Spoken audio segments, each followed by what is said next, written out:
You are not stuck because of a lack of talent, luck, or opportunity. You are stuck because of the story you keep telling yourself.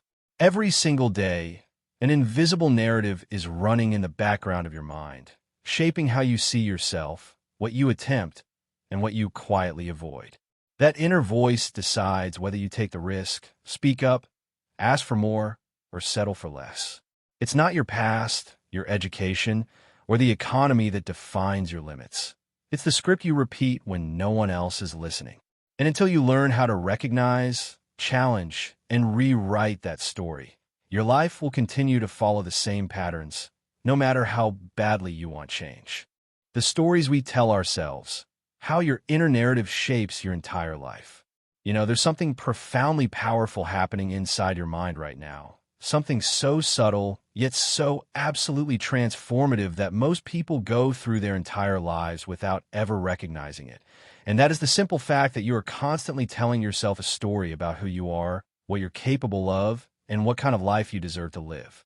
Think about it for a moment. Really think about it, because every single day when you wake up, before you even open your eyes fully, your mind starts playing this tape, this narrative that you've been rehearsing for years, maybe even decades. And this story becomes the invisible script that directs everything you do, every choice you make, every opportunity you either grab or let slip through your fingers. If you keep telling yourself that you're not good enough, that things never work out for you, that you're unlucky, that success is for other people but not for you, then guess what happens? Your brain, that incredibly powerful but also incredibly obedient organ, starts looking for evidence to support that story. It's like having a detective inside your head who's only interested in finding clues that confirm what you already believe. So when something goes wrong, you immediately think, see, I knew it, this always happens to me. And when something goes right, you dismiss it as a fluke, an accident, a temporary stroke of luck that won't last. This is called confirmation bias, and it's one of the most powerful forces shaping your reality, because your brain isn't designed to show you objective truth. It's designed to show you what you expect to see, to keep you consistent with the identity you've built for yourself. Now here's where it gets really interesting and maybe a little bit uncomfortable, because the story you're telling yourself right now, the one that feels so true, so real, so much like just the way things are, that story isn't actually truth. It's just a story. It's a narrative you've constructed based on past experiences, things people told you when you were young, failures you've experienced, criticism you've internalized, comparisons you've made with others, and somewhere along the way, you started believing that this story is who you are, when in reality, it's just one possible interpretation of your life among thousands of other possible interpretations. Let me give you a real example that might resonate with you. Imagine two people who both lose their jobs on the same day, same company, same circumstances, but one person goes home and tells themselves, "This is terrible. I'm a failure. Nobody wants me. I'll probably never find another good job. My career is over." While the other person goes home and tells themselves, "Okay, this is unexpected, but maybe it's actually an opportunity. Maybe this is the universe pushing me towards something better. Maybe this is the wake-up call I needed to finally pursue." That thing I've been thinking about. Same event, completely different stories. And you can probably already guess which person is going to recover faster, which person is going to find new opportunities, which person is going to look back in 5 years and see that job loss as one of the best things that ever happened to them. The story you tell yourself doesn't just affect how you feel about what happens, it literally affects what happens next, because your story determines your actions determine your results, and your results reinforce your story, creating this loop, this cycle that either lifts you higher or keeps you stuck in the same patterns year after year. If you believe you're someone who gives up easily, you will give up easily, and then you'll use that as proof that you're someone who gives up easily. If you believe you're someone who perseveres, you'll push through difficulties, and then you'll use that as proof that you're resilient. This is why you see some people who seem to succeed at everything they try, not because they're smarter or more talented or luckier, but because they've internalized a story about themselves as capable, resourceful, someone who figures things out, someone who learns and grows, and that story becomes self-fulfilling. Now, I want you to do something that might feel a bit strange, but is absolutely crucial. I want you to actually listen to the story you've been telling yourself. Really listen to it, because most of us aren't even consciously aware of this narrative running in the background. Pay attention to the language you use when you talk about yourself, even just in your own head. Do you say things like, "I'm just not a morning person," or "I'm terrible with money," or "I always mess things up," or "I'm not creative," or "I'm too old to change," or "I'm not the kind of person who..." These seemingly innocent statements are actually incredibly powerful declarations of identity. And every time you repeat them, you're strengthening that identity. You're making it more real, more solid, more unchangeable in your mind. The fascinating thing that neuroscience has shown us is that your brain literally rewires itself based on repeated thoughts and behaviors. This is called neuroplasticity, which means that the more you think a certain thought or tell yourself a certain story, the stronger those neural pathways become, until eventually that thought or story becomes your default. It becomes automatic. It becomes who you are. But here's the beautiful, liberating truth that changes everything. If your brain can wire itself one way, it can also rewire itself another way, which means you're not stuck with the story you've been telling yourself. You can change it. You can write a new story. You can decide right now, today, to start telling yourself something different.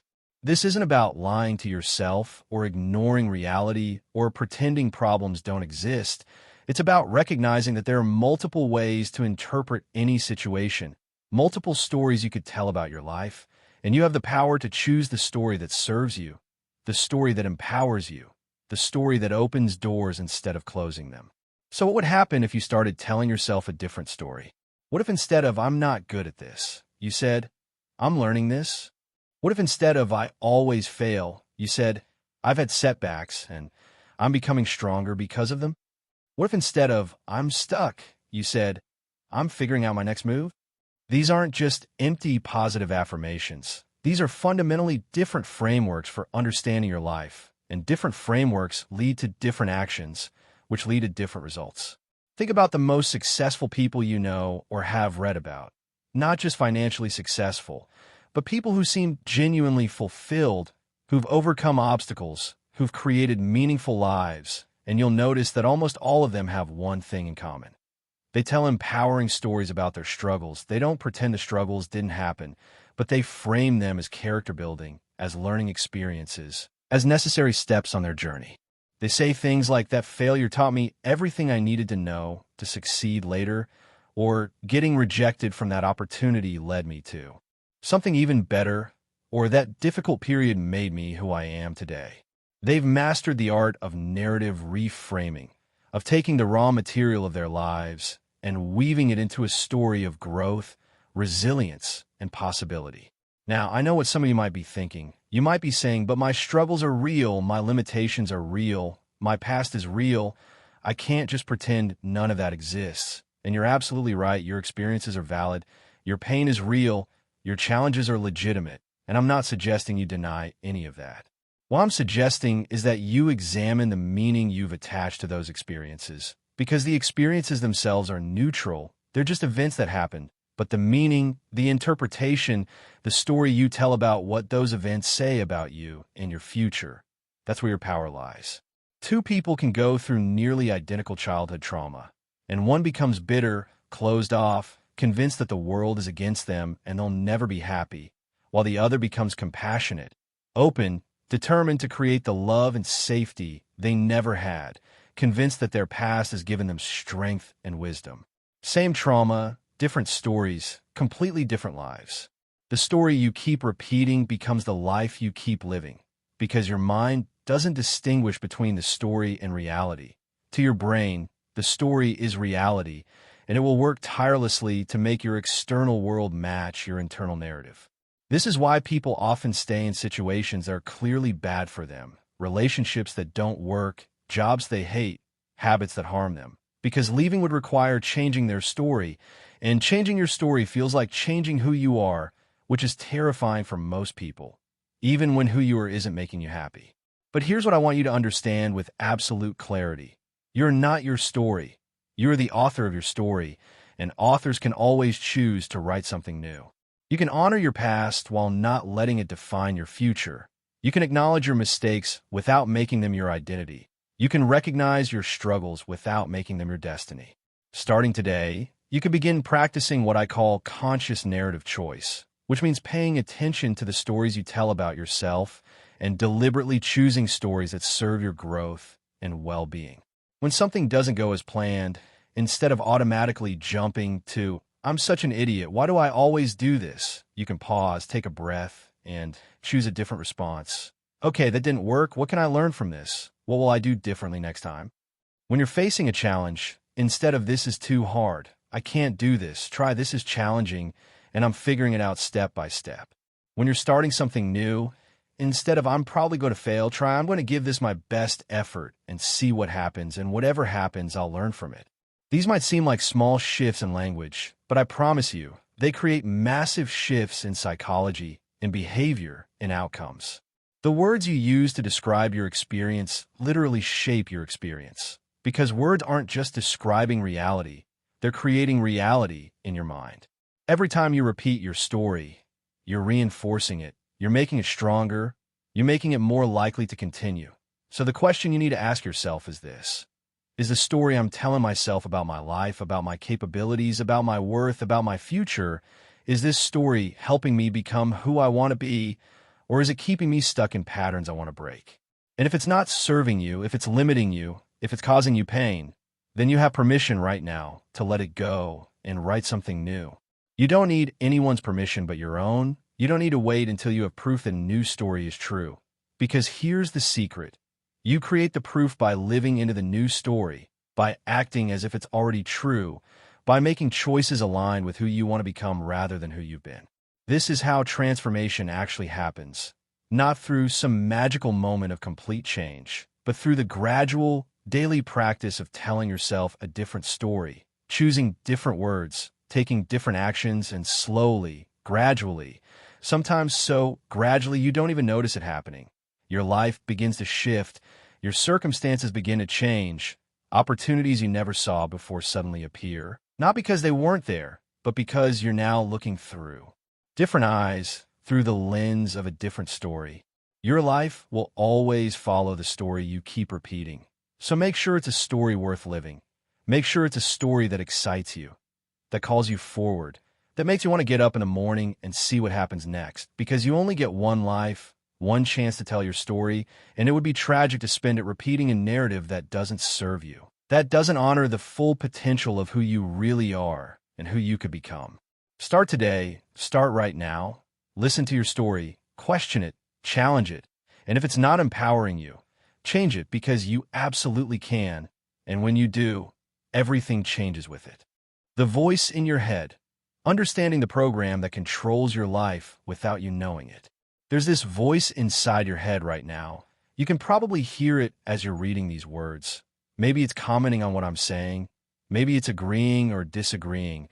Maybe it's thinking about something completely different, wondering what you're going to eat later, or replaying something embarrassing you said 3 years ago. And here's the thing that most people never truly understand. That voice, that constant stream of thoughts and commentary running through your mind every single waking moment, and even when you're dreaming, that voice is not you. It's not some divine source of truth. It's not your authentic self speaking wisdom from the depths of your soul.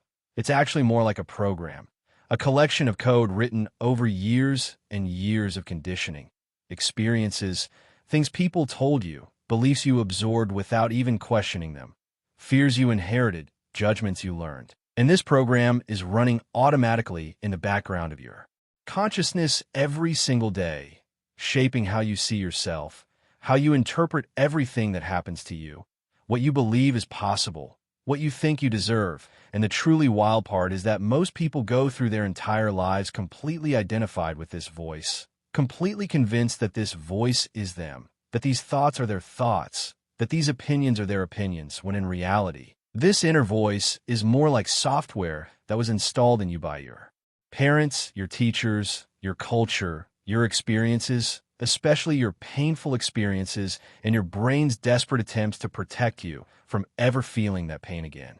Let me explain what I mean by calling it a program, because this isn't just some poetic metaphor, it's actually a pretty accurate description of how your mind works.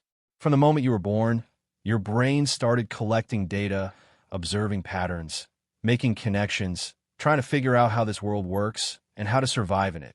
Because survival is your brain's #1 priority, not happiness, not success, not fulfillment, just survival, just keeping you alive and safe. So when you were a child and you reached for something hot and burned yourself, your brain created a program. Hot things cause pain, avoid hot things. And that's useful. That program serves you. But your brain doesn't just create programs about physical safety. It creates programs about emotional safety too. And this is where things get complicated. This is where the voice in your head starts telling you things that might have been helpful once, but are now limiting you in ways you can't even see. Maybe when you were 7 years old, you were really excited about something. You shared your excitement with your parents or your classmates, and they laughed at you. They dismissed you. They told you to calm down or stop being ridiculous. And in that moment, your brain registered. Expressing enthusiasm leads to pain, leads to rejection, leads to humiliation. So it created a program, a protective mechanism. And now, 20 or 30 years later, whenever you feel excited about something, there's this voice that immediately says, don't get your hopes up, don't be too enthusiastic, people will think you're weird, you'll probably just be disappointed anyway. And you think that you're being realistic, you think that you're being wise and protecting yourself, when actually it's just that old program running, that 7-year-old survival strategy still operating in your adult life, still trying to protect you from a pain that happened decades ago. The inner voice is made up of thousands of these programs, these learned responses, these inherited beliefs, and here's what makes it so powerful and so dangerous. It speaks in first person. It says, I think, and I feel, and I am. So you naturally assume it's you. You naturally identify with it. You believe everything it tells you as if it's objective truth rather than recognizing it for what it really is, which is conditioned thinking, programmed responses, borrowed beliefs, and outdated survival strategies. This voice tells you things like, I'm not smart enough, and you believe it, even though what it really means is someone once made me feel stupid and my brain decided the safest thing to do is never try to appear smart again. Or it tells you I can't trust people, and you believe it, even though what it really means is I was hurt before and my brain decided the safest thing to do is keep everyone at a distance. Or it tells you, I'm just not the kind of person who could ever do that. And you believe it, even though what it really means is I've never done that before, and my brain prefers the familiar, even when the familiar is limiting because the unfamiliar feels dangerous. The voice is not telling you the truth about who you are or what you're capable of. It's telling you what you're accumulated. Programming has concluded based on past data. And here's the problem. Past data is often completely irrelevant to present possibilities, but your brain doesn't know that. Your brain just keeps running the same old programs over and over, generating the same thoughts, the same fears, the same limitations, the same self-image, and calling it reality. Think about your computer for a moment. When you open a program on your computer, let's say you open your email, you don't think, I am email. You understand that email is just an application running on your computer. You can open it, use it, close it. It's separate from the computer itself, and the computer is capable of running many different programs. But with your mind, you've made the mistake of identifying completely with the programs that are running. You think you are your thoughts. You think you are that inner voice. And because of this identification, you're trapped by it, controlled by it, limited by it, because how can you change something if you think that something is you? This is why people stay stuck in the same patterns for years, for decades, for entire lifetimes, not because they're broken or weak or lazy, but because they're completely identified with the voice in their head, and that voice keeps telling them the same story about who they are and what's possible.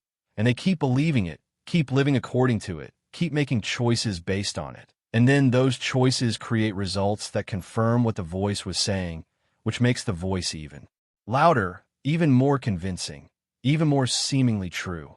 But here's the liberating truth that changes everything once you really understand it. You're not the voice, you're the one who hears the voice. You're not the thoughts, you're the awareness in which thoughts appear. You're not the program, you're the consciousness in which the program runs. They're the you that exists beyond all the conditioning, beyond all the programming, beyond all the beliefs and stories and fears. And this deeper you, this aware presence, this consciousness, this is who you really are, and it has the power to observe the voice, to question the voice, to choose whether or not to believe the voice, to choose whether or not to follow the voice. This is what people mean when they talk about awakening or enlightenment or consciousness. They're not talking about becoming someone special or achieving some mystical state. They're talking about this simple recognition that you're not your thoughts, that there's a separation, a space between the awareness that you are and the mental programs that are running. And in that space, in that gap, that's where your freedom lives. That's where your power to change exists. That's where choice becomes possible. Most people never discover this space because they're so completely merged with their thinking, so identified with the voice, that they don't even realize there's anything else. They think they're their thoughts in the same way a character in a movie might think they're the movie if they had no awareness of the screen on which the movie is playing. But you're not the character, you're not even the movie, you are the screen, you're the space in which all of this is happening. And when you really get this, when you really feel this, everything shifts because suddenly you're no longer at the mercy of every thought that pops into your head. You're no longer controlled by the voice's judgments and fears and limitations. You can observe it. You can say, oh, that's interesting. There's that program running again. There's that old fear. There's that limiting belief. There's that protective mechanism. And you can choose whether or not to listen to it, whether or not to believe it, whether or not to act on it. Let me give you a practical example of what this looks like. Imagine you're about to do something that makes you nervous. Maybe you're about to have a difficult conversation or make a presentation or ask someone on a date or start a new business, and immediately the voice starts up. What if you fail? What if they reject you? What if you look stupid? You're going to mess this up. You always mess things up. Remember that time 5 years ago when something similar happened and it went terribly? This is going to be just like that. Maybe you shouldn't even try. Maybe you should just stay safe, stay comfortable, stay small. Now, if you're completely identified with this voice, if you think this voice is you, is truth, is wisdom, then you'll probably listen to it. You'll probably let it talk you out of doing the thing, and you'll feel relief in a moment, but disappointed in yourself later, and the voice will use that disappointment as more evidence that you're weak or incapable, and the program gets stronger. But if you understand that this is just a program running, just old conditioning, just your brain's primitive attempt to keep you safe by keeping you in the familiar, then you can have a completely different relationship with it. You can observe it without being controlled by it. You can say, thank you, brain, for trying to protect me. I hear you, I acknowledge your fear, but I'm going to do this anyway because I know that growth happens outside my comfort zone. I know that this voice has been wrong before. I know that I am capable of handling whatever happens. And then you do the thing anyway, not because the fear disappeared. The voice might still be chattering away, but because you've recognized that you don't have to obey it, you don't have to believe everything it tells you. You're not it. You are the awareness that can choose differently. This is the practice that changes everything. Learning to observe your thoughts rather than being your thoughts. Learning to hear the voice without assuming it's telling you the truth. Learning to recognize the difference between consciousness itself and the content of consciousness, between who you really are and the programs that are running. And I want to be clear, this isn't about trying to stop thinking or silence the voice or transcend the mind. That's not realistic for most people, and it's not even necessary. The voice is going to keep talking, thoughts are going to keep arising, programs are going to keep running. That's just what the mind does. That's its job. But you don't have to believe every thought. You don't have to follow every impulse. You don't have to accept every judgment or fear or limitation as truth. You can start treating your inner voice the way you might treat a worried friend who means well, but is often overly cautious and doesn't have all the information. You can listen to what it has to say, consider whether there's any useful information there, and then make your own decision based on what you actually want for your life, based on your values, based on your vision for who you're becoming, not based on old programming from years ago. The more you practice this, the more space you create, the more you realize that you have way more freedom than you thought, because you're no longer trapped in automatic reactions. You're no longer a prisoner of your conditioning. You're no longer limited by beliefs you didn't even choose consciously. You can start to ask powerful questions like, is this thought true? Is it helpful? Does believing this thought serve who I want to become? Is this an updated assessment of my current capabilities, or is this just old data from my past? And when you realize that most of your limiting thoughts fail these tests, that they're not true, not helpful, not current, just old programs running on autopilot. You can begin to disengage from them. You can begin to write new programs, install new beliefs, create new patterns of thinking that actually support your growth instead of preventing it. This is how you reprogram yourself, not by fighting the voice, not by trying to force positive thinking over negative thinking, but by first recognizing that it's all just programming. None of it is the ultimate truth about who you are, and from that recognition, from that space of awareness, you can consciously choose which programs you want to strengthen and which ones you want to let atrophy from disuse. Every time you observe a thought without believing it, you weaken that program just a little bit. Every time you choose a different action despite what the voice is saying, you create a new pathway, a new possibility, a new program, and over time the old voice gets quieter, not because you've fought it, but because you've stopped feeding it your belief, your attention, your identification, and new voices start to emerge. Or maybe it's more accurate to say that your own authentic voice, the one that was always there underneath all the programming, starts to become clearer, starts to have more influence, and this voice sounds different. It's not anxious or judgmental. It's not coming from fear or limitation. It's coming from a deeper knowing, from your actual values, from your genuine desires, from the truth of who you are beyond all conditioning. This voice might say things like, I'm curious about this, or I want to try, or I'm growing, or I can handle whatever comes. And these aren't just positive affirmations. They're expressions of your real self, your conscious self, the you that exists beyond all the programs. The inner voice is not the truth, it's a program. And once you really understand this, once you really feel the difference between the awareness that you are and the thoughts that arise within that awareness, you become free in a way that's hard to describe to someone who hasn't experienced it. You become free to choose, free to change, free to become whoever you want to become, because you're no longer bound by old programming. You're no longer controlled by a voice you inherited. You're awake. You're aware. You're consciously creating your life rather than unconsciously repeating patterns from your past. And that makes all the difference. That changes everything. The invisible chains. How limiting beliefs secretly sabotage everything you're trying to build. You're working hard. You're trying your best. You're putting in the effort. You're setting goals. You're making plans. You're doing all the things you're supposed to do. And yet somehow, things keep not working out the way you hoped. Somehow you keep ending up in the same place, facing the same problems, hitting the same walls, experiencing the same disappointments. And you might think it's bad luck. You might think the world is against you. You might think you're just not talented enough, or smart enough, or connected enough. But the truth is so much more subtle and so much more powerful than any of those explanations. And the truth is this. There are beliefs buried deep in your subconscious mind, beliefs you might not even be consciously aware of, beliefs that are silently, invisibly, constantly working against you, sabotaging your efforts, pulling you back toward familiar patterns, and keeping you trapped in a life that's smaller than the one you dream about. And these beliefs, these quiet assassins of your potential, are called limiting beliefs, and they are the hidden architects of almost every form of self-sabotage you've ever experienced. Now, before we go any further, I need you to understand what a belief actually is, because most people think beliefs are just opinions or ideas, something light and changeable, but beliefs are so much more powerful than that. A belief is essentially a thought that you've thought so many times, with so much emotional intensity, or at such a critical moment in your development, that your brain has accepted it as fact, as truth, as just the way things are. And once something becomes a belief it moves from the realm of possibility into the realm of certainty in your mind. It stops being something you think about and starts being something you think from. It becomes the lens through which you see everything. It becomes the operating system running in the background of your consciousness, filtering what you notice, interpreting what you experience, and most importantly, determining what you think is possible for you.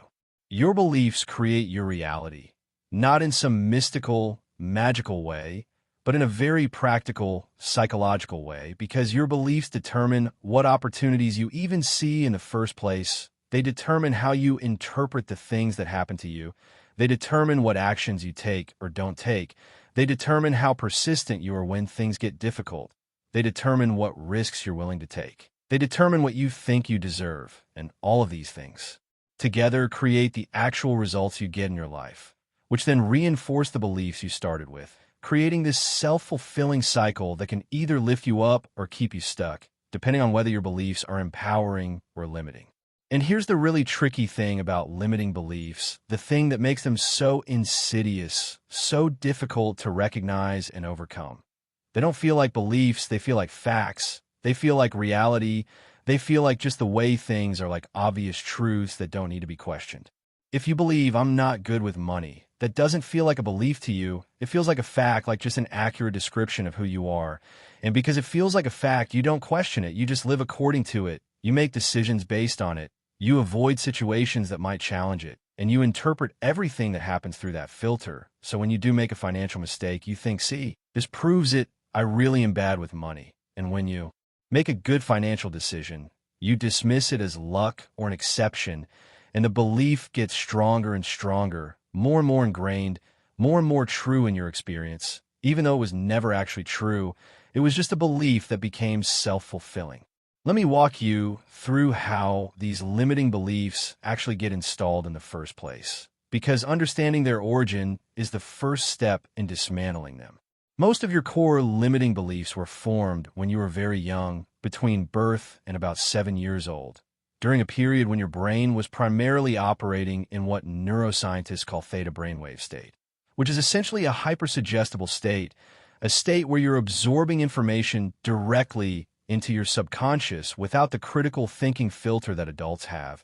You're basically being programmed, downloading beliefs about yourself, about other people, about how the world works, about what's possible, about what's safe, about what's dangerous, and you're downloading these beliefs from your parents, from your teachers, from your early experiences, from your culture, from everything around you.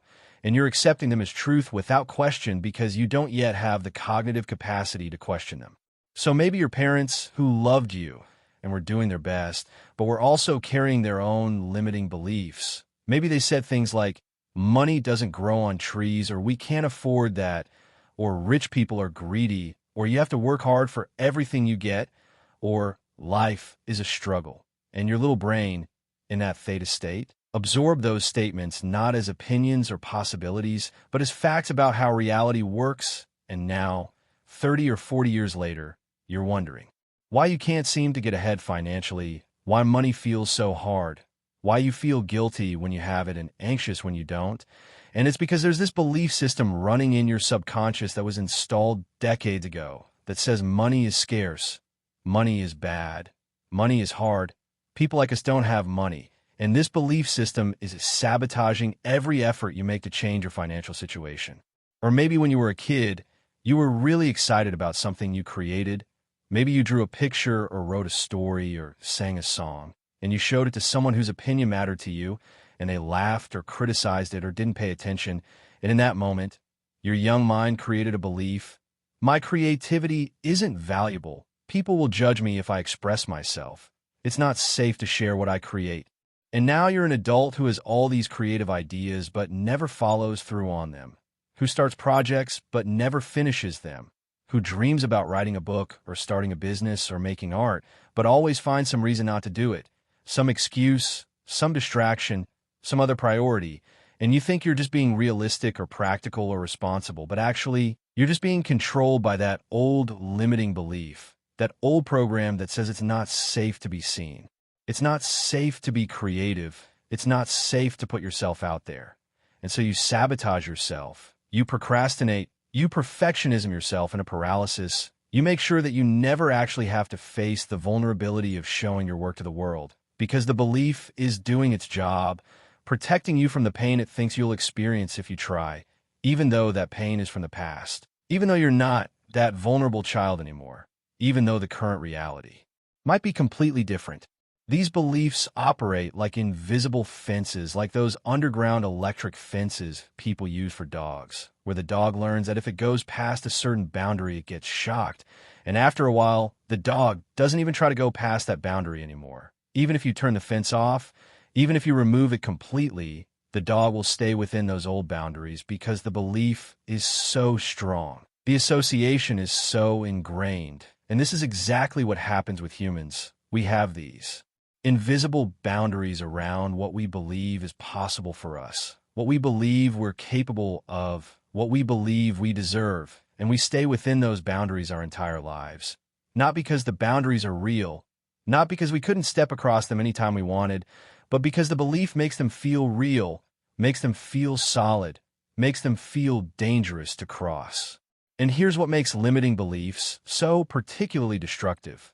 They don't just stop you from trying new things, they actually make you sabotage yourself when you do try. Because if you have a limiting belief and then you start to succeed in a way that contradicts that belief, your subconscious mind experiences this as a threat, as cognitive dissonance, as a mismatch between reality and your identity. And your brain doesn't like that.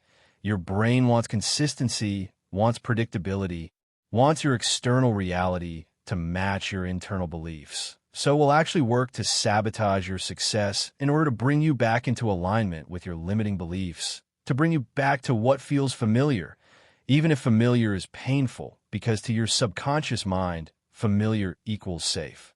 This is why people who lose a lot of weight often gain it back. Not because they don't know how to eat healthy, not because they're lazy or lack willpower, but because they have a limiting belief about their body, about their worth, about their identity as an overweight person. And when their external reality starts to change, when they start to get thin, their subconscious mind freaks out. This doesn't match the program. This doesn't match the identity. This doesn't feel safe, and it starts generating thoughts and impulses that lead them back to their old weight, back to what feels like them, back to what matches their limiting beliefs. This is why people who come from poverty sometimes sabotage themselves when they start to make good money, spending impulsively, making bad investments, creating crisis after crisis, because they have a limiting belief that says people like me don't have money, or I don't deserve wealth, or money makes you a bad person. And when they start to accumulate wealth, it triggers such intense discomfort, such cognitive dissonance, that their subconscious mind finds ways to get rid of the money, to bring them back to familiar ground, back to the financial situation that matches their identity, their limiting beliefs. This is why people stay in toxic relationships or keep attracting the same type of wrong partner over and over.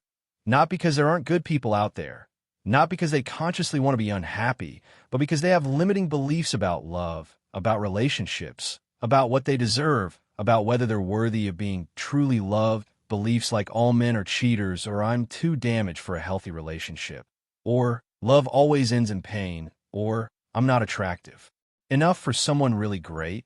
And these beliefs act like a magnet, attracting situations that confirm them, causing them to overlook red flags in people who match their beliefs, causing them to sabotage relationships with people who don't match their beliefs, keeping them trapped in this cycle of painful relationships that prove what they already believe about love. The self-sabotage that comes from limiting beliefs shows up in so many sneaky ways, ways you might not even recognize as self-sabotage. Procrastination is usually self-sabotage. Perfectionism is usually self-sabotage. Staying busy with unimportant things when you should be working on important things is self-sabotage. Picking fights with your partner right when things are going really well is self-sabotage. Getting sick or injured right before a big opportunity is often self-sabotage. Forgetting important meetings or deadlines is self-sabotage. Surrounding yourself with people who hold you back is self-sabotage. Spending money you should be saving is self-sabotage. Breaking your diet right when you're seeing progress is self-sabotage. And all of these behaviors, all of these patterns, they're not happening because you're broken or stupid or weak-willed. They're happening because you have limiting beliefs that are driving these behaviors in an attempt to keep you consistent with your identity, to keep you safe within the boundaries of what your subconscious mind believes is possible for you, what it believes you deserve, what it believes is you. So how do you identify your limiting beliefs, these invisible architects of your self-sabotage?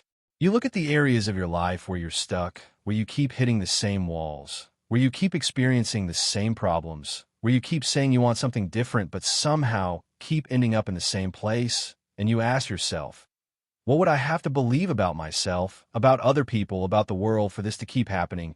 What belief would make this situation make sense? What belief would this situation be consistent with? If you keep ending up in relationships where you're not valued, what would you have to believe about yourself for that to keep happening? Maybe I'm not worthy of real love, or I'm only valuable if I'm useful to others, or people always leave me. If you keep starting businesses or projects that fail, what would you have to believe for that to keep happening? Maybe I'm not smart enough to succeed, or success isn't for people like me, or I don't deserve to have money, or if I become successful, people will judge me or reject me. If you keep struggling with your health and fitness despite knowing what you should do, what would you have to believe for that to keep happening? Maybe I'm just meant to be heavy, or healthy food is boring and restrictive, or I don't deserve to feel good in my body, or being attractive would make me unsafe or would threaten others. Once you start asking these questions, once you start looking for the beliefs underneath your patterns, you'll be shocked at what you discover. You'll be shocked at the beliefs you've been carrying around, beliefs you didn't even know were there, beliefs that have been running your life from behind the scenes. And just the act of seeing them, of bringing them into conscious awareness, begins to weaken their power over you, because beliefs thrive in darkness, in unconsciousness in that realm, where they're just assumed to be true, but once you shine the light of awareness on them, once you actually see them clearly and examine them, they start to lose their grip. And here's what you need to understand about beliefs, something that's absolutely crucial. Beliefs are not truth. They're just thoughts you've been thinking for a long time. They're just perspectives you've adopted. They're just interpretations you've made about your experiences, and any belief, no matter how strong, no matter how long you've held it, can be changed, because if beliefs are created by repeated thoughts and experiences, then new beliefs can be created by new repeated thoughts and new experiences. You can literally reprogram your subconscious mind. You can install new beliefs that serve you instead of limit you, beliefs that empower you instead of sabotage you. The process of changing a limiting belief starts with awareness, with identifying the belief and recognizing it as a belief rather than a fact. And then it continues with questioning the belief. Is this actually true? Is it true in all cases? Where did this belief come from? Would I teach this belief to a child I loved? Does holding this belief serve my highest good? What would be possible for me if I didn't believe this? What belief would I rather have instead? And then, and this is the crucial part, you start to deliberately practice thinking and acting from your new empowering belief, even before you fully believe it.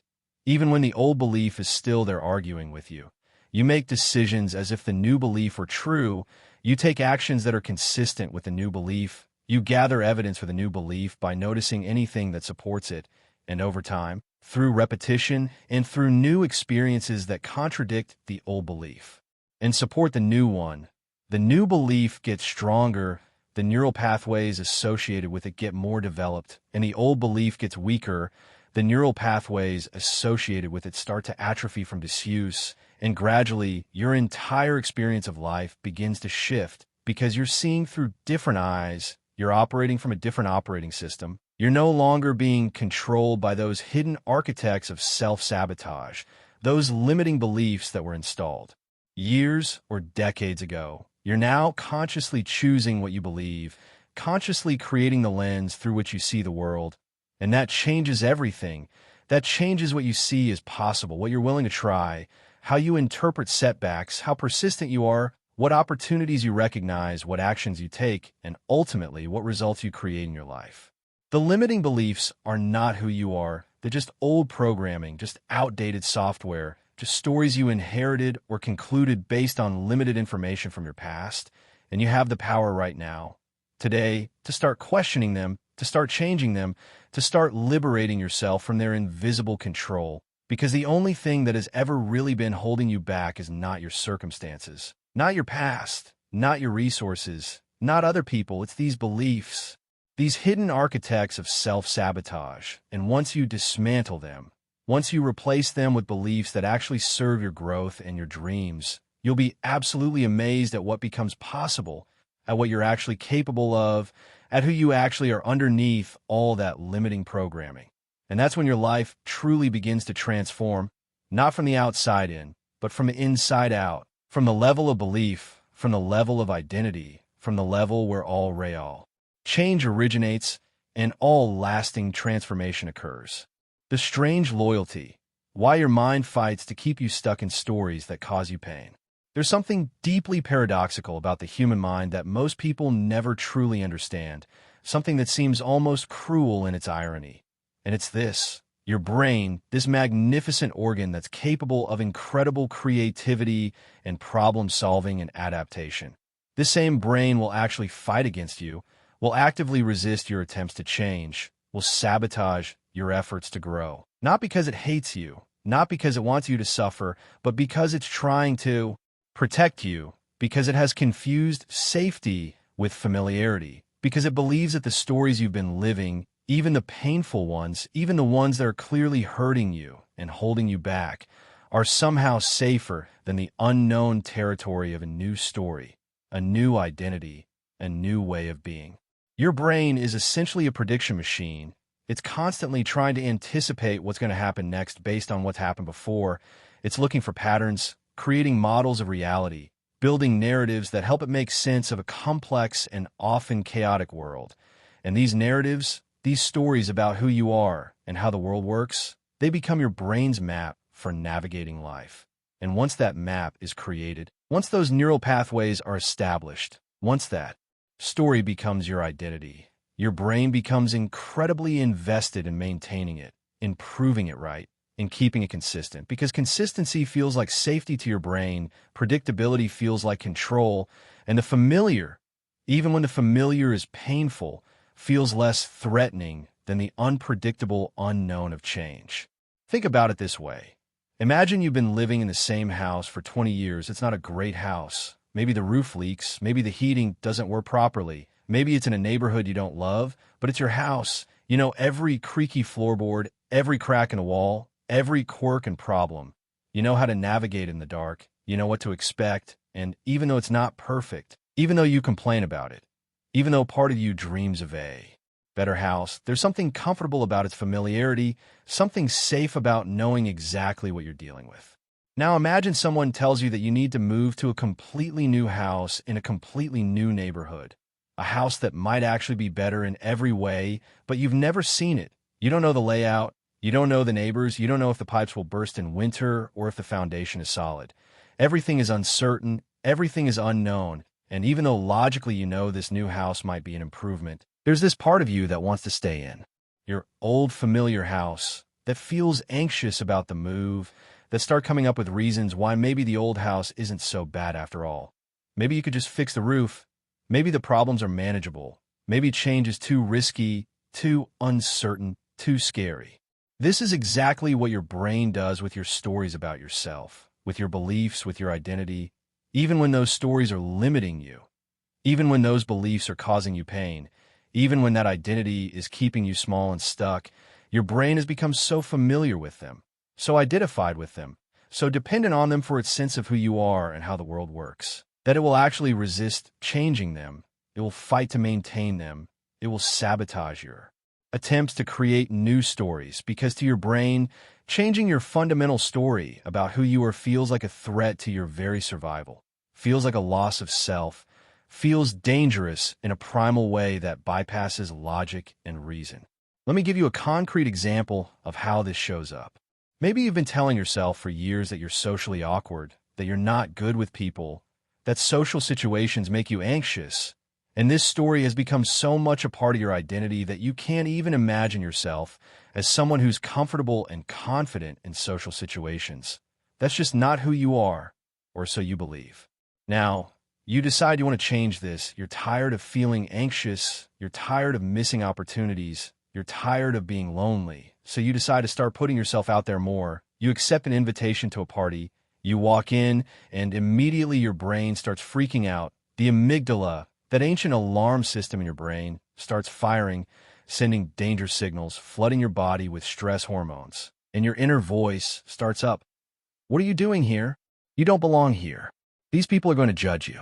You're going to say something stupid. Remember that embarrassing thing you said at that party 5 years ago? That's going to happen again. You should leave. You should go home where it's safe. And this isn't your brain being mean or trying to hurt you. This is your brain trying to protect you, trying to get you back to the familiar territory of your old story. Because in your brain's database of past experiences, social situations equal danger, equal pain, equal rejection, and the story, I'm socially awkward has kept you safe from that pain by keeping you isolated, by keeping you away from situations where you might be rejected. And now here you are, violating that protective story, putting yourself in danger. And your brain is doing everything it can to get you to retreat, to get you back in line with your old story, back to what's familiar, back to what feels safe, even though what feels safe is actually what's keeping you lonely and stuck. This is called cognitive dissonance, this uncomfortable tension that arises when your actions or experiences contradict your beliefs or identity. And your brain hates cognitive dissonance. It will do almost anything to resolve it, to get back to consistency, to get back to alignment between your beliefs and your reality. And here's the thing. It's actually easier for your brain to change your reality than to change your beliefs, because your beliefs are so deeply ingrained, so fundamental to your sense of self, that changing them feels like dissolving who you are. So instead, your brain will work to change your reality to match your beliefs. It will literally sabotage your success, sabotage your happiness, sabotage your growth, in order to maintain the consistency of your old story. This is why someone who believes, "I'm not worthy of love," will unconsciously push away people who genuinely care about them, will pick fights, will find flaws, will create distance, will eventually drive them away, and then feel a strange sense of relief mixed with the pain, because at least now reality matches their belief again. At least now things make sense again. At least now they're back in familiar territory. The painful but predictable territory of being alone, being unworthy, being rejected, and their brain actually registers this as success, as safety, as things being right again, even though it's causing them immense suffering. This is why someone who believes "I always fail" will unconsciously sabotage themselves right when success is within reach, will make a careless mistake, will miss an important deadline, will say the wrong thing at the wrong time, will somehow snatch defeat from the jaws of victory. And if you ask them why, they'll have logical explanations. They'll say they got distracted, or they didn't have enough time, or circumstances conspired against them. But underneath all those explanations is this uncomfortable truth. Their brains sabotage them because succeeding would have contradicted their core story about themselves, would have created cognitive dissonance, would have forced them to question an identity they've held for years or decades. And that feels more dangerous to the brain than actually failing, because failing is familiar. Failing is consistent with the story. Failing is safe in that perverse way that the familiar is always safe even when it's painful. Your brain protects old stories through several ingenious mechanisms, and understanding these mechanisms is crucial if you want to break free from them. First, there's confirmation bias, which is your brain's tendency to notice, remember, and give weight to information that confirms your existing beliefs while ignoring, forgetting, or dismissing information that contradicts them. If you believe you're unlucky, you'll notice every time something goes wrong. You'll remember every disappointment. You'll focus on every setback, and you'll interpret neutral events through that lens, while simultaneously glossing over or dismissing the times when things went right, when you got lucky, when opportunities came your way, because those don't fit your story, so your brain just doesn't give them much weight. Second, there's the reticular activating system, a part of your brain that acts like a filter, determining what information from your environment gets through to your conscious awareness and what gets filtered out. And this filter is programmed by your beliefs, by your stories, by your expectations. So if you believe people don't like me, your RAS will make you hyper-aware of any slight, any perceived rejection, any moment of social awkwardness, while filtering out the smiles, the warm greetings, the genuine connections, the evidence that actually people do like you, because that evidence doesn't match your story. So your brain literally doesn't let you see it clearly. Third, there's rationalization, your brain's incredible ability to create logical-sounding explanations for behaviors and outcomes that actually stem from unconscious beliefs and self-sabotage. When you procrastinate on something important, when you sabotage a relationship, when you turn down an opportunity, your brain immediately creates rational reasons. You were too busy, you weren't ready yet, the timing wasn't right, the other person wasn't right for you, the opportunity wasn't as good as it seemed. And these rationalizations feel true. They feel like genuine reasoning. But often they're just your brain's way of protecting your old story, of justifying behavior that keeps you consistent with your identity, of making self-sabotage look like reasonable decision-making. Fourth, there's the comfort zone, which is not actually about comfort at all. It's about familiarity. It's about the range of experiences and situations that match your current story about who you are, and your brain will create intense discomfort, anxiety, fear, self-doubt whenever you try to step outside that zone. Not because there's actual danger, but because unfamiliar equals unpredictable equals potentially dangerous to your brain's primitive threat detection system. So it floods you with uncomfortable feelings designed to make you retreat, to make you stay within the boundaries of your familiar story, even if that story is limiting and painful. Fifth, there's identity defense, which is your brain's tendency to literally defend your sense of self as if it were defending your physical body from attack. So when someone challenges your beliefs, when an experience contradicts your self-image, when evidence suggests your story might not be accurate, your brain responds as if you're being threatened. It triggers defensive reactions, emotional reactions, sometimes even aggression, anything to protect the integrity of your identity. Because your brain has confused your story with your survival.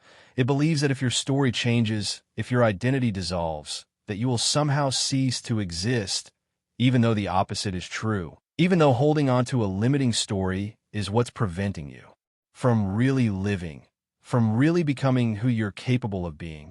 And perhaps most insidiously, your brain protects old stories through the mechanism of secondary gain, which is the hidden benefit you get from staying stuck in your painful story. And this is difficult for most people to accept, difficult to even see, because who would want to stay in pain? Who would choose limitation? Who would benefit from suffering? But the truth is that old stories, even painful ones, often provide something. They provide an identity, a sense of who you are. They provide an explanation for why your life is the way it is. They provide protection from the risk and vulnerability of trying and potentially failing. They provide sympathy and attention from others. They provide an excuse for not having to take full responsibility for your life. They provide the comfort of familiarity in an uncertain world. And these hidden benefits, these secondary gains, are often strong enough to keep you attached to stories that are clearly hurting you. Because at least with the old story, you know what you're getting, you know how to manage the pain, you know what to expect, whereas with a new story, with growth, with change, you might get something better, but you might also face new challenges, new discomforts, new fears, new responsibilities in your brain. In its attempt to keep you safe, will often choose the familiar. Pain over the unfamiliar possibility of something better. So what do you do with all this? How do you overcome your brain's fierce loyalty to old stories that are hurting you? The first step is simply awareness, recognizing that this is happening, understanding that your brain is not your enemy, but an overprotective friend who needs to be gently educated about what's actually safe and what's actually dangerous, because your brain is still running on ancient programming, still treating psychological discomfort as if it were physical danger, still confusing the unfamiliar with the threatening. And it needs you, the conscious awareness, the part of you that can observe and choose to step in and provide new information, new experiences, new evidence that change is not only safe, but necessary for growth, for flourishing, for becoming who you're meant to be. The second step is to recognize the discomfort of change as a sign that you're growing, not as a sign that something is wrong, because your brain will always create discomfort when you step outside your familiar story. That's its job. That's how it tries to keep you safe, but you don't have to obey that discomfort. You don't have to let it stop you. You can feel the fear and do it anyway. You can acknowledge the anxiety and keep moving forward. You can thank your brain for trying to protect you and gently let it know that you've got this, that you're safe, that this new territory is actually where you need to go. The third step is to consciously create new evidence for new stories, to deliberately put yourself in situations that contradict your old limiting narratives, to act as if your new empowering story is already true, because your brain learns through experience, through repetition, through new data, and every time you do something that contradicts your old story and survive, every time you take a risk and it works out okay, every time you step outside your comfort zone and discover that you're more capable than you thought, you're giving your brain new information, You're creating new neural pathways, you're weakening the old story and strengthening a new one. And gradually, over time, with patience and persistence, the new stories start to feel more familiar, more true, more like who you are, and the old story starts to feel like something from your past, something you used to believe, something that no longer defines you. The fourth step is self-compassion, understanding that your brain's resistance to change is not a flaw, not a weakness, not something to be ashamed of. It's just biology, it's just evolution. It's just your brain trying to do its job of keeping you alive and safe. And you can work with it rather than against it. You can be patient with yourself when you feel the pull back to old stories, when you catch yourself self-sabotaging, when you notice the fear and resistance, because beating yourself up about it just creates more pain, more reason for your brain to want to retreat to familiar ground. Whereas approaching yourself with kindness and understanding creates safety, creates the emotional spaciousness you need to actually change, to actually grow into new stories that serve you better. Your brain will always protect old stories. That's just what it does. That's how it's designed. But you're not your brain. You're the awareness that can observe your brain, the consciousness that can choose whether to follow your brain's protective impulses or to gently, consistently, compassionately guide yourself toward new stories, new beliefs, new ways of being. And that makes all the difference. That's where your freedom lives. That's where your power to change resides, in that gap between what your brain automatically does and what you consciously choose. And the more you practice exercising that choice, the more you practice creating new stories despite your brain's resistance, the more capable you become, the more your brain learns that change is safe, that growth is possible, that you can become someone new without losing yourself. And eventually your brain stops fighting you quite so hard. It starts to get on board with your new story. It starts to protect and defend your new identity with the same fierce loyalty it once gave to your old limiting stories. And that's when transformation becomes not just possible, but inevitable. That's when you finally break free from the strange loyalty to pain and limitation and step into the fuller, freer, more authentic version of yourself that was always waiting underneath those old protective stories. There's a moment that happens to everyone who's ever truly changed their life, a moment that might seem small and unremarkable from the outside, but is actually the beginning of everything, the crack in the wall that eventually brings down the whole prison. And that moment is when you catch yourself, when you're in the middle of an old pattern, an old reaction, an old story playing out exactly as it always has, and suddenly you notice it. You see it happening, you become aware of it in real time. Not hours later when you're analyzing what went wrong, not days later when you're journaling about it, not years later in therapy unpacking why you always do this, but right there in the actual moment when it's happening. And this awareness, this simple act of catching the script while it's running, is the single most powerful tool for transformation that exists, because you cannot change what you cannot see. You cannot break a pattern you don't recognize. You cannot rewrite a script you don't know you're following. But the moment you become aware, the moment you catch yourself in the act, everything shifts, a space opens up, a gap appears between stimulus and response, between trigger and reaction, between the old automatic programming and what you consciously choose to do. And in that space, in that gap, that's where your freedom lives, that's where your power resides. That's where you stop being a puppet of your conditioning and start becoming the conscious creator of your life. Most people go through their entire lives on autopilot, running programs that were installed years or decades ago, reacting to present situations based on past conditioning, playing out the same scenes with different actors, repeating the same patterns in different contexts. And they have no idea this is happening, no awareness that they're not actually making conscious choices, but are instead being driven by unconscious scripts, by neural pathways carved so deep that they feel like who they are, like reality, like just the way things are. And this unconsciousness is why people stay stuck, why they keep ending up in the same situations despite their best intentions, despite their conscious desires for something different, despite trying so hard to change, because they're trying to change the outcomes without seeing the script that's creating those outcomes. They try to paint over the wall without noticing the cracks in the foundation. They're addressing the symptoms without seeing the cause. Awareness is like turning on a light in a room you've been stumbling through in darkness your whole life. Suddenly you can see the furniture you kept bumping into. You can see the obstacles you kept tripping over. You can see why you kept getting hurt in the same ways. And more importantly, you can see the path around those obstacles. You can see choices you didn't know you had. You can see that what you thought was the only way is actually just one way among many possibilities.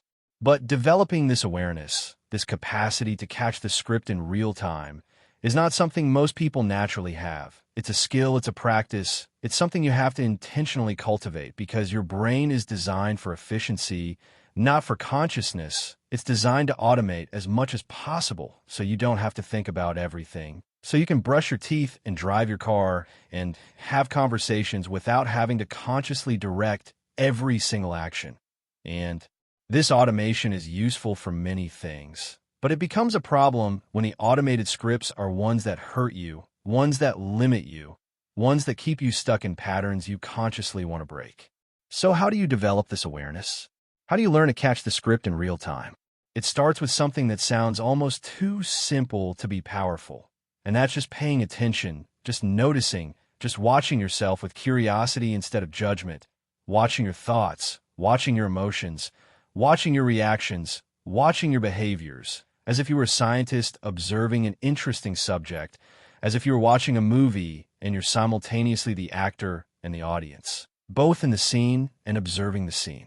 Let me walk you through what this actually looks like in practice, because it's one thing to understand it conceptually and another thing entirely to actually do it in the messy reality of your life. Imagine you're having a conversation with someone and they say something that triggers you. Maybe it's a criticism, maybe it's a dismissive tone, maybe it's something that touches on one of your sensitivities, and immediately you feel this surge of emotion, this heat rising, this defensive reaction starting to form. And in the old way of operating, the unconscious way, you would just react, you would snap back, you would shut down, you would get defensive, you would say something you'd later regret, whatever your particular pattern is. You would just do it automatically without even a pause, without even a choice, like a reflex, like your knee jerking when the doctor taps it with that little hammer. But with awareness, with the practice of catching the script in real time, something different happens.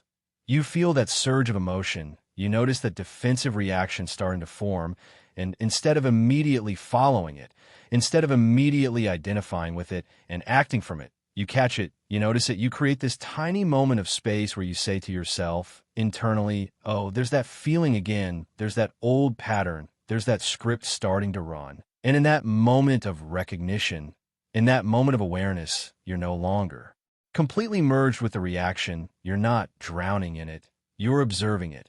And from that place of observation, from that place of awareness, you have a choice. You can still choose to respond defensively if that's what you want to do.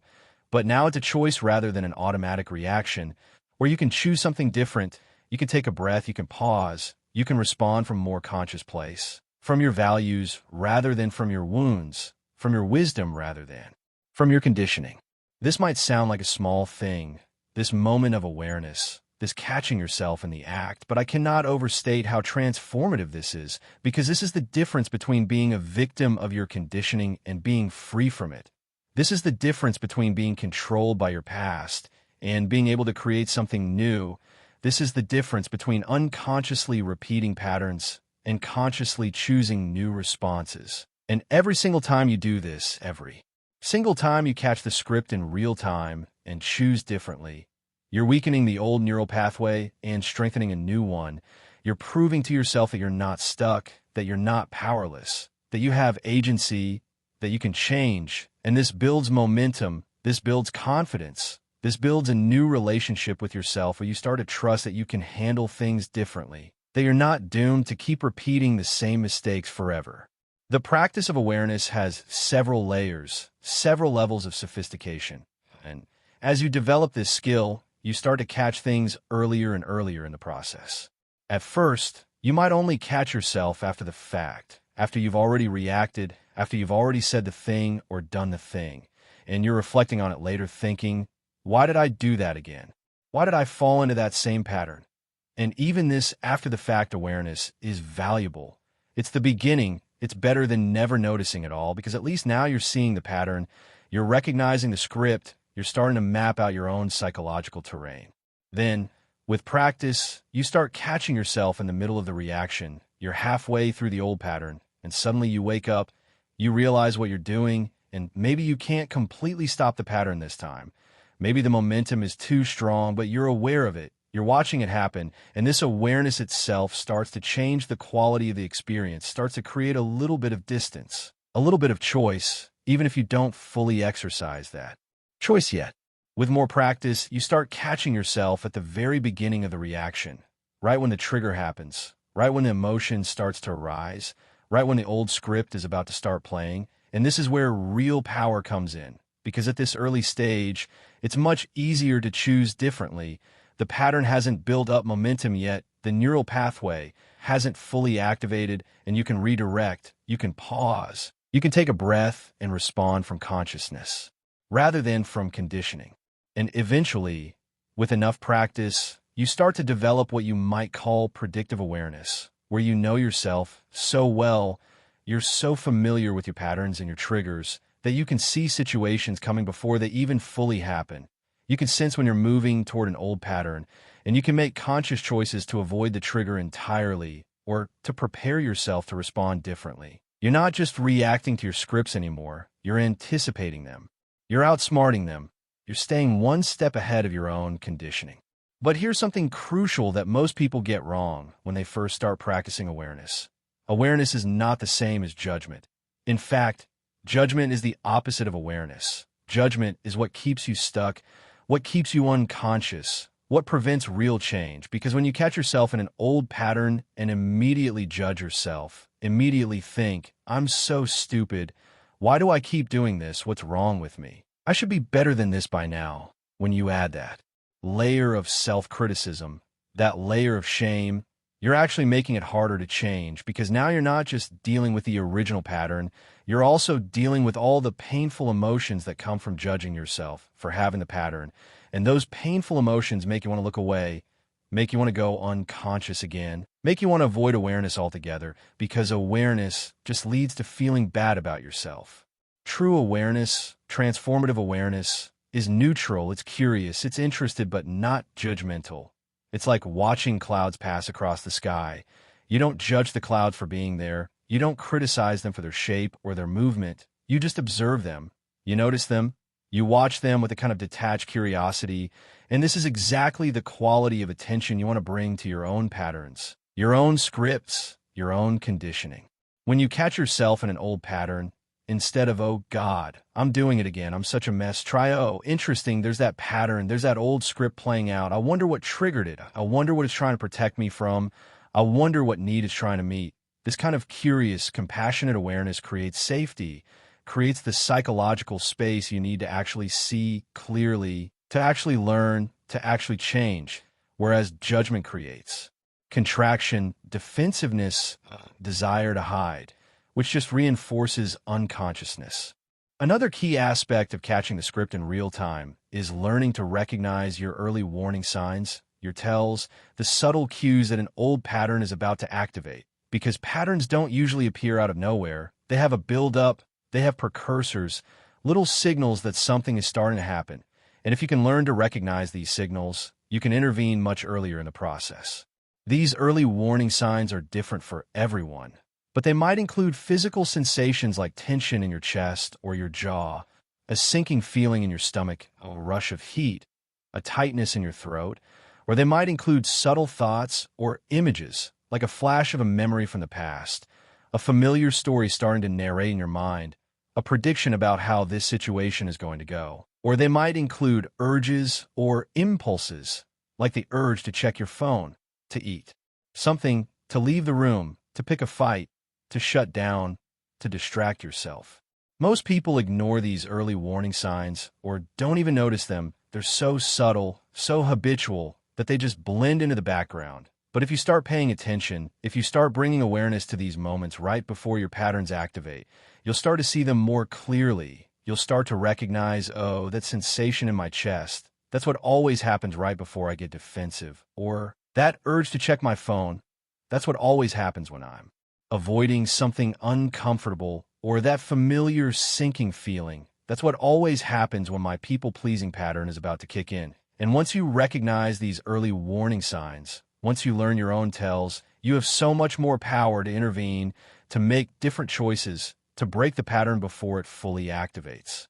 The practice of awareness also involves learning to distinguish between different types of thoughts and feelings, learning to recognize, oh, this is an old story, versus this is what's actually happening right now.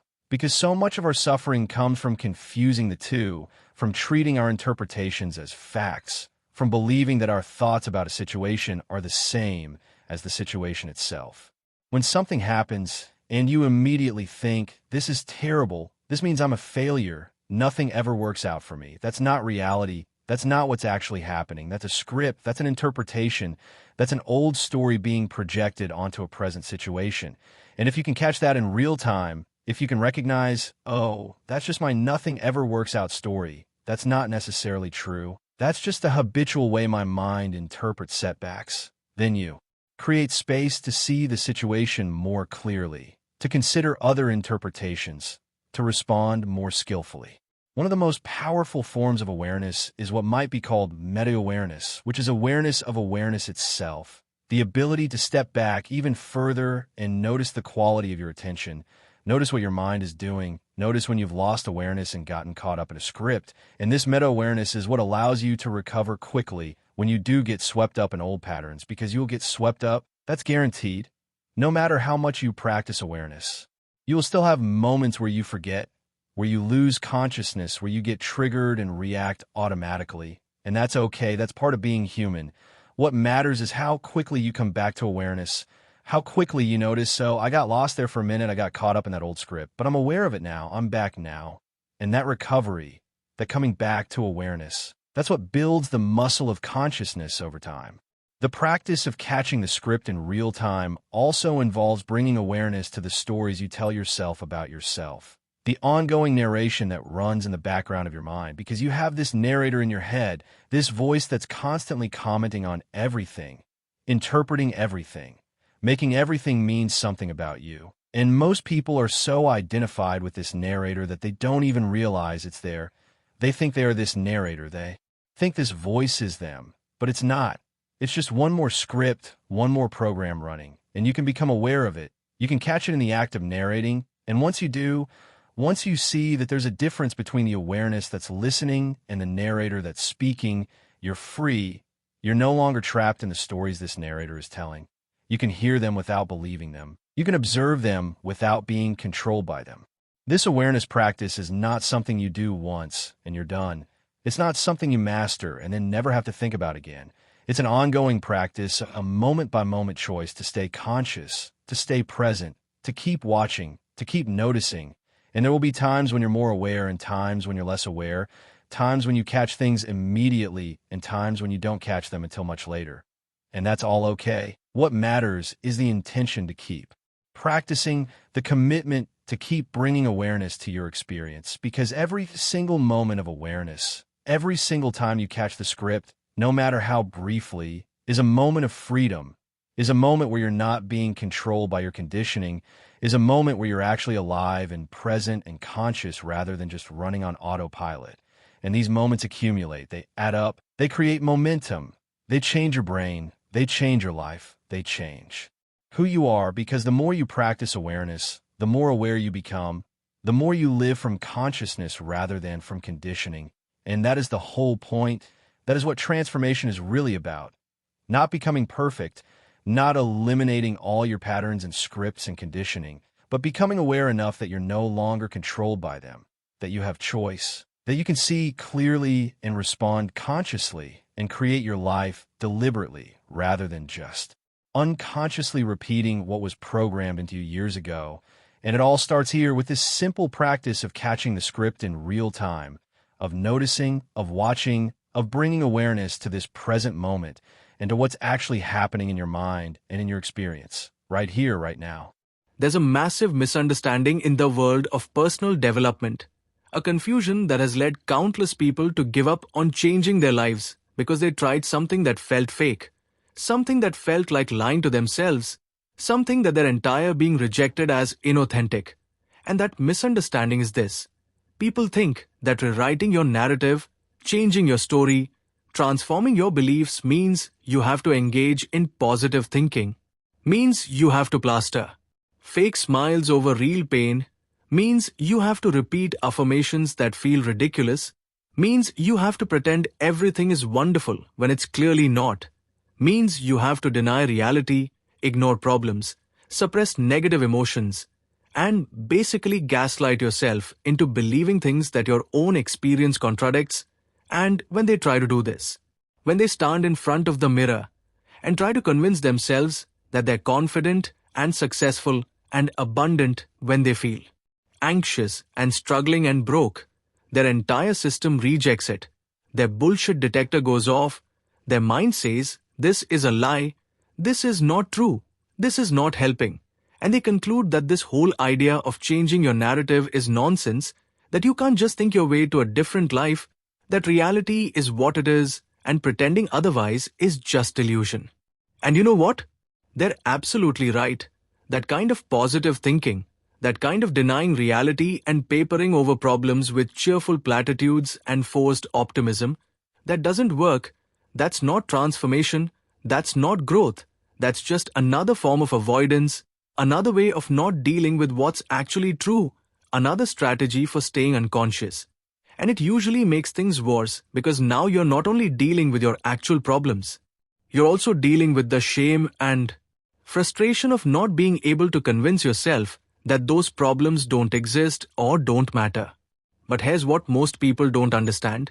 Rewriting your narrative, truly changing your story in a way that transforms your life, has nothing to do with positive thinking lies, has nothing to do with denying reality or pretending problems don't exist.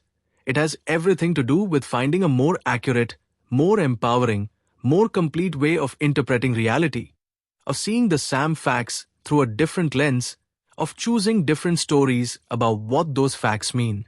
Because here's the truth that changes everything. Reality itself is neutral. Facts are just facts.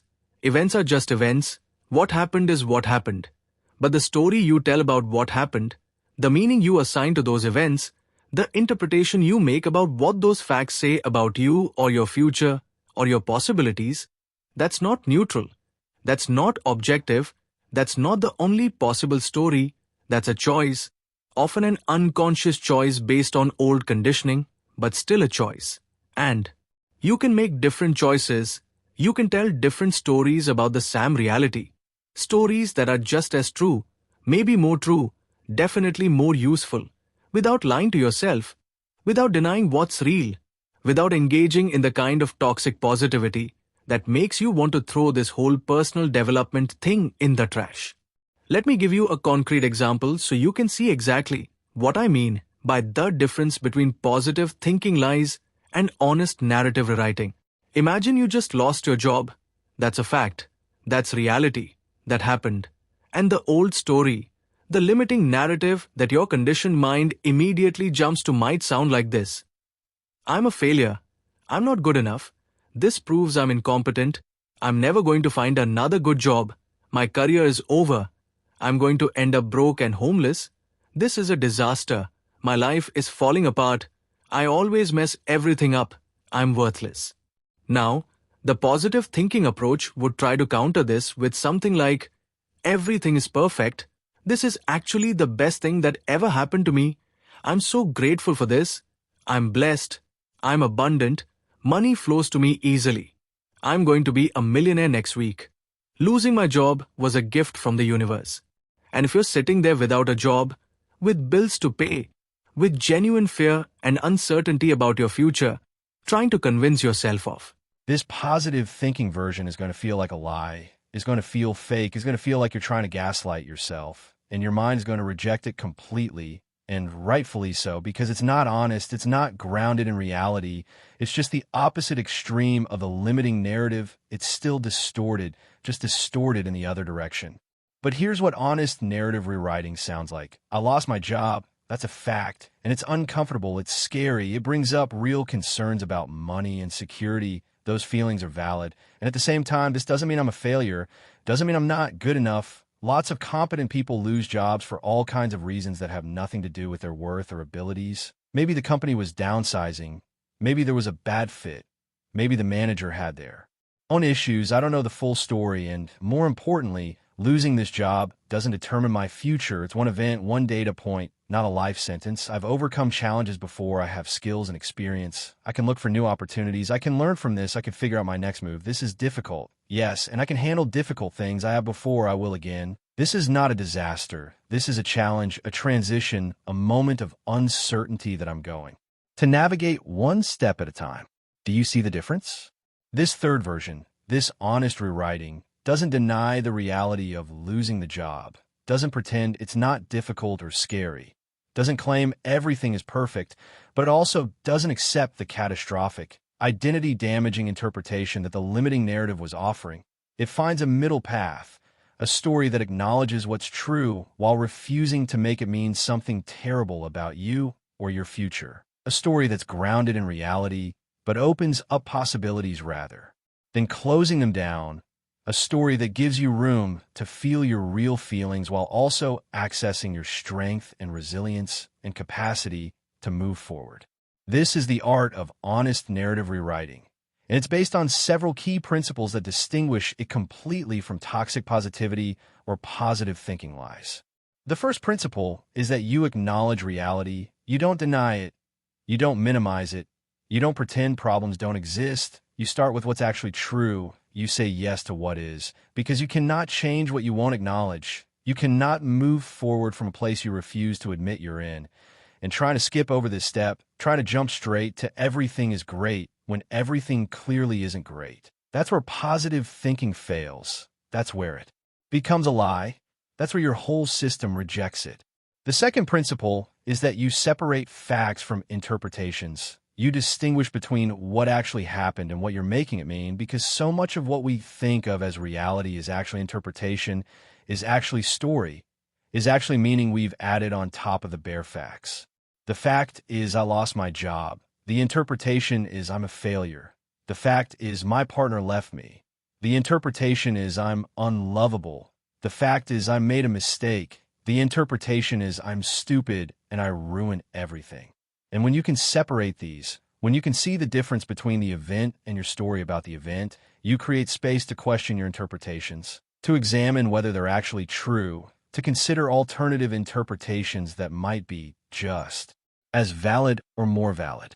The third principle is that you look for what's also true, not instead of what's difficult, but alongside it, because reality is complex, reality contains multitudes, and the limiting narrative always focuses on one part of reality, usually the most painful or frightening part, and treats that as if it's the whole truth, as if it's the only thing that's real. But there's always more to the story. There are always other facts, other perspectives, other truths that the limiting narrative is ignoring or dismissing.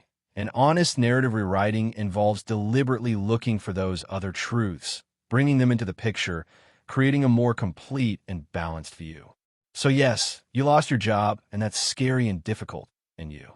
The future, unless you let it, you can learn from the past without being imprisoned by it. You can acknowledge your history without making it your identity. You can say, yes, this has been my pattern, and I'm working on changing it.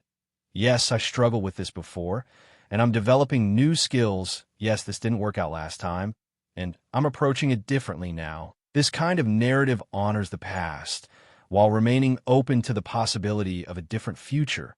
And that's honest. That's grounded in reality. Because the reality is that people do change, people do learn, people do grow, people do overcome patterns and develop new capacities. It happens all the time. And assuming that you're somehow the exception, that you're uniquely stuck, that's actually the distortion. That's actually the lie. The ninth principle is that you practice narrative flexibility, which means recognizing that there are always multiple ways to interpret any situation, multiple stories you could tell about the same set of facts. And instead of rigidly clinging to one interpretation, especially one that hurts you or limits you, you practice deliberately considering other perspectives, other interpretations, asking yourself, what's another way to look at this? If I told a more empowering story about this situation, what would it be? If someone I admired was in this situation, what story might they tell about it? If I knew everything was going to work out fine in the end, how would I interpret this event differently? This doesn't mean making up lies. It means consciously choosing among the many possible true interpretations, choosing the ones that serve your growth and well-being rather than the ones that reinforce limitation and suffering. And the 10th principle, perhaps the most important one, is that you ground your new narrative in evidence from your actual life, in real examples, in actual experiences you've had that support the new story, because this is what makes it feel true, what makes it credible to your own mind, what prevents it from being just a positive thinking lie. You don't just make up a new story out of thin air. You look for evidence in your actual history that supports it. You remember times when you were resilient, times when you figured things out, times when you overcame obstacles, times when you were capable, times when things worked out even when you thought they wouldn't, and you use these real memories, these actual experiences, to build your new narrative. So it's not "I'm always confident and everything always works out for me," which is clearly false and which your mind will reject, but rather, "I have been confident in some situations, I have figured things out before, I have overcome challenges in the past, and I can do so again," which is grounded in reality, which is provably true, which your mind can accept because it's based on actual evidence. This is how you rewrite your narrative without positive thinking lies. This is how you change your story in a way that actually sticks, in a way that actually transforms your life, because it's not built on denial or delusion. It's built on a more complete, more accurate, more nuanced understanding of reality, an understanding that acknowledges difficulty while refusing to catastrophize, that recognizes limitations while also recognizing possibilities, that honors pain while also accessing strength, that faces reality as it is while remaining open to reality as it could be. And this kind of honest narrative rewriting, this is what actually changes your brain, changes your behavior, changes your results, changes your life, because you're not fighting with reality. You're not trying to convince yourself of things you don't believe. You're simply choosing more accurate and more empowering ways of interpreting the reality you're actually living. And that makes all the difference. That's the difference between transformation that lasts and positive thinking that collapses the first time you face a real challenge. And it all comes down to this. Tell yourself the truth, the whole truth, not just the painful parts, and choose the interpretation of that truth that opens doors instead of closing them, that builds you up instead of tearing you down, that acknowledges where you are while pointing you toward where you want to go. And do this with honesty, with compassion, with groundedness in real evidence from your real life. And you'll find that you can change your narrative, you can rewrite your story, you can transform your beliefs and your identity and ultimately your entire life, without lying to yourself even once, without pretending even for a moment, without any of that toxic positivity nonsense that makes you feel worse instead of better. Just honest, grounded, evidence-based rewriting that honors reality while refusing to let reality define your possibilities. And that's the real work. That's the real power. That's how real change happens. There's something deeply broken about the way most people approach changing their lives, a fundamental misunderstanding that causes more harm than good, that leaves people feeling like failures when they're actually just being lied to. And it's this idea that has infected the entire self-help industry like a virus. This notion that if you just think positive enough, if you just repeat affirmations enough, if you just visualize your dreams enough, if you just pretend hard enough that everything is already perfect, then somehow, magically, your life will transform, your problems will dissolve, your dreams will manifest, and you'll live happily ever after. And when people try this approach, when they stand in front of their mirrors, trying to convince themselves they're wealthy when their bank account is empty, trying to convince themselves they're confident when they're shaking with anxiety, trying to convince themselves they're loved when they're heartbreakingly lonely, something inside them rebels, something deep and true says this is bullshit, this is a lie, this is not helping, and they're right to feel that way. They're right to reject it, because positive thinking that requires you to deny reality, to suppress your real feelings, to pretend problems don't exist, to gaslight yourself into believing things that contradict your lived experience. This isn't healing. This isn't growth. This isn't transformation. This is just another form of avoidance, another way of running from truth, another strategy that keeps you stuck because you can't solve problems you're pretending don't exist, You can't heal wounds you're refusing to acknowledge. You can't grow from a foundation of lies, even if those lies are dressed up in inspirational language and sold to you as empowerment. And here's what makes this so tragic, so frustrating, so unnecessarily painful. The real work of rewriting your narrative, of genuinely transforming the stories you tell yourself, and therefore transforming your life, has absolutely nothing to do with lying to yourself, nothing to do with denying reality, nothing to do with forcing yourself to believe things that feel false. It has everything to do with seeing reality more clearly, more completely, more accurately than you were seeing it before.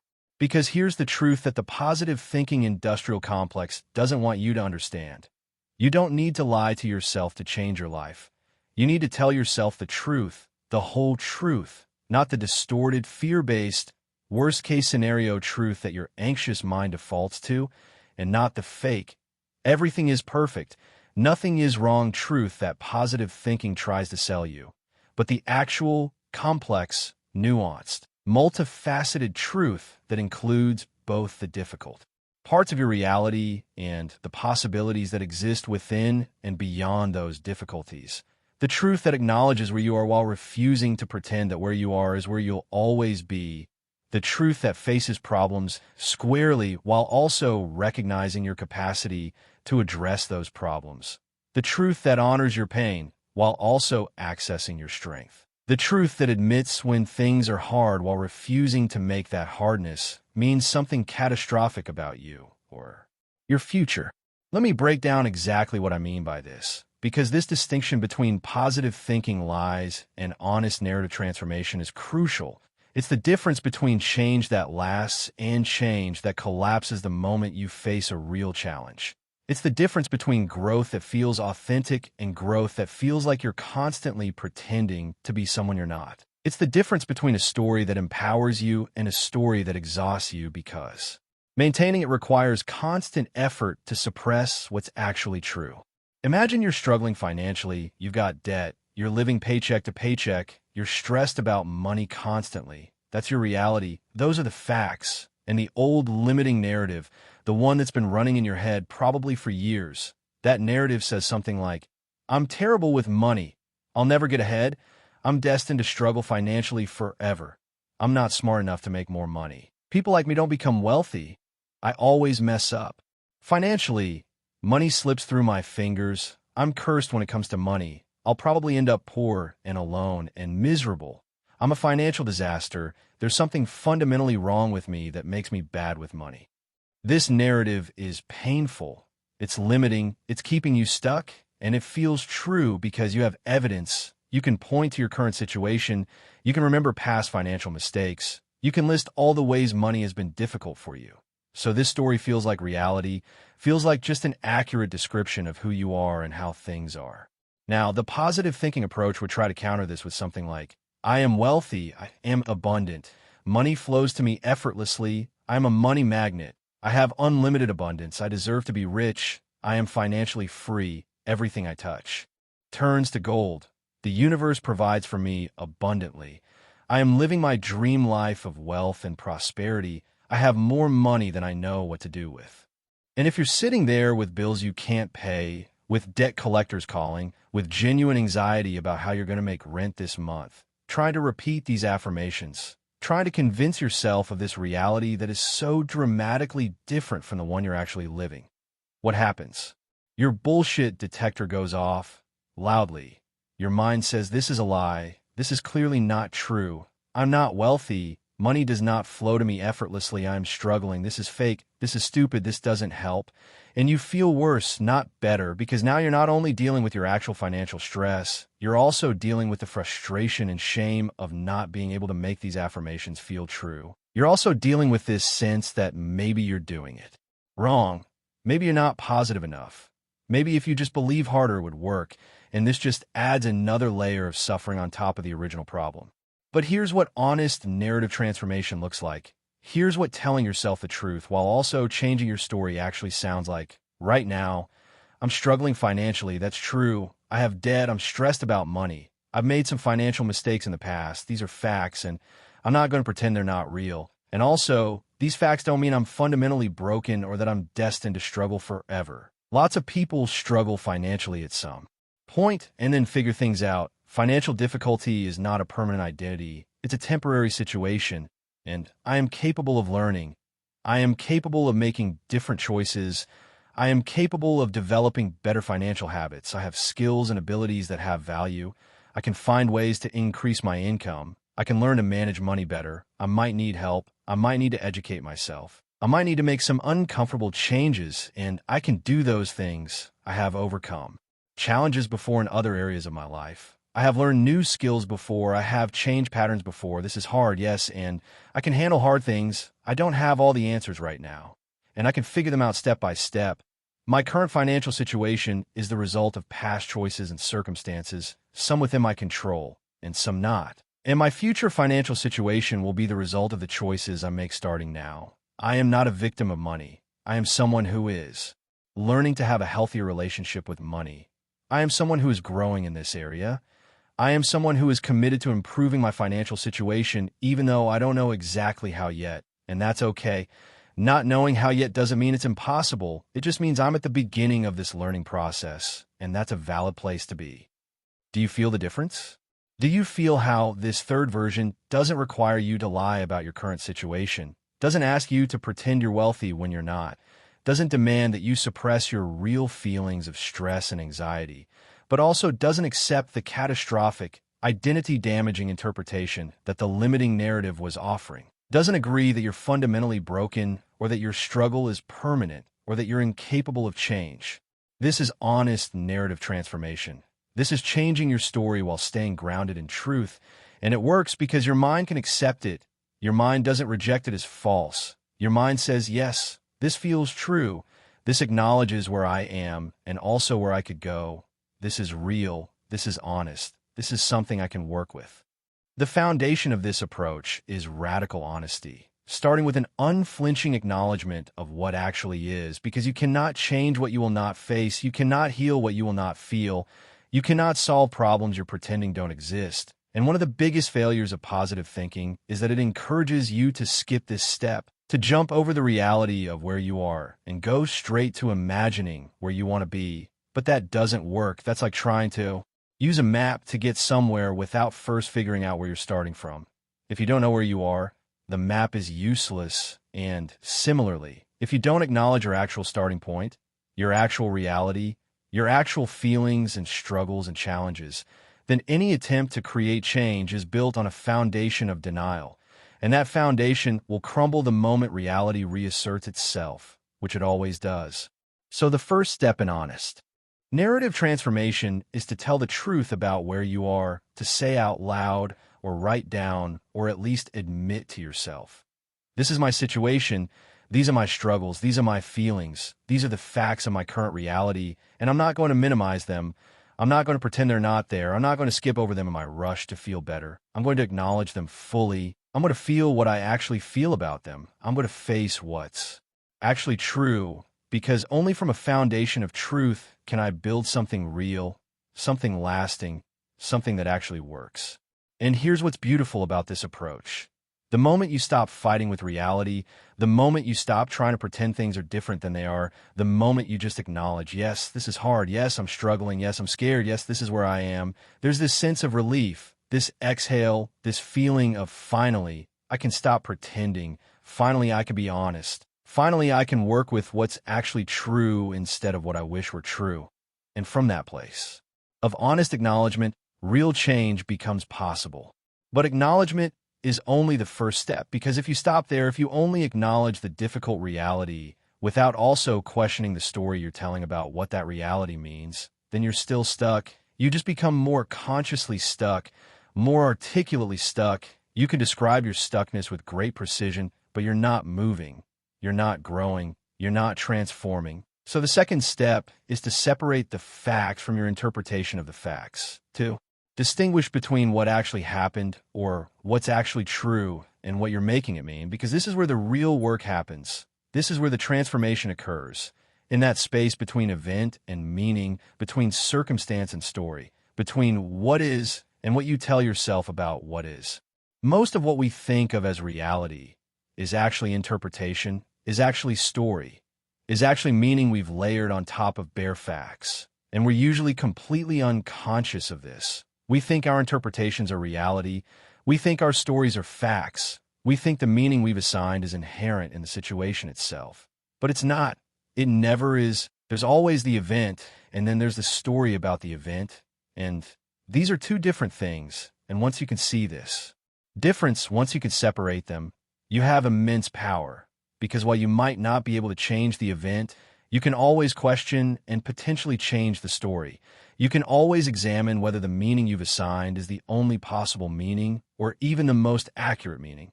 You can always ask, what else could this mean? What's another way to interpret this? What am I assuming about this that might not be true?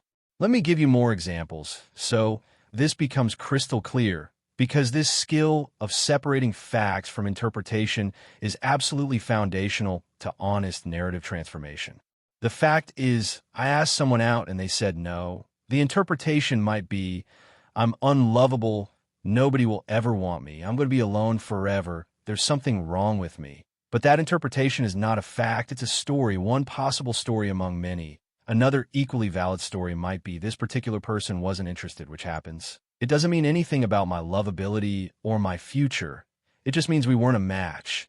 And that's okay. I'll find someone who is a match. Both stories acknowledge the same fact. The rejection happened, but they create completely different emotional experiences and completely different future behaviors.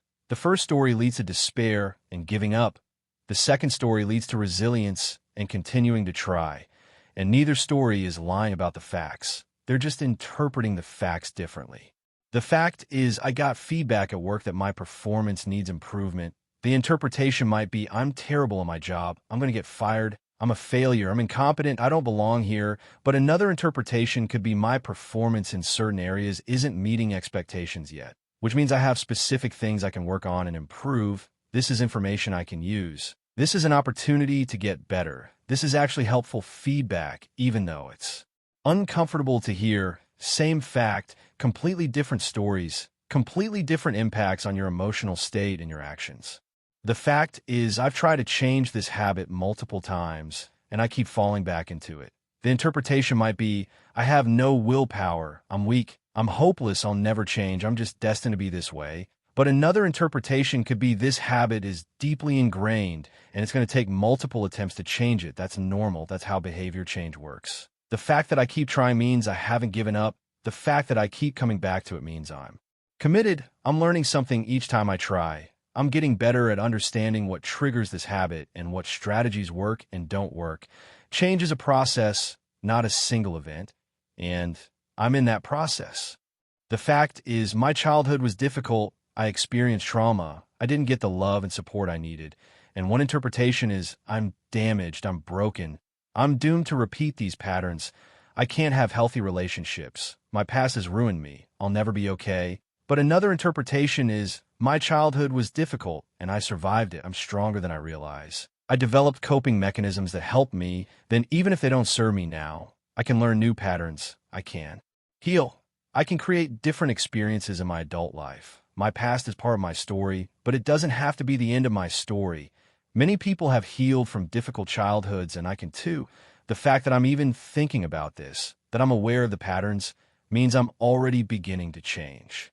In each of these examples, the facts don't change, the difficult reality doesn't get denied or minimized, the pain doesn't get dismissed, the challenge doesn't get erased, but the story, the interpretation, the meaning changes, and that change in story creates a completely different.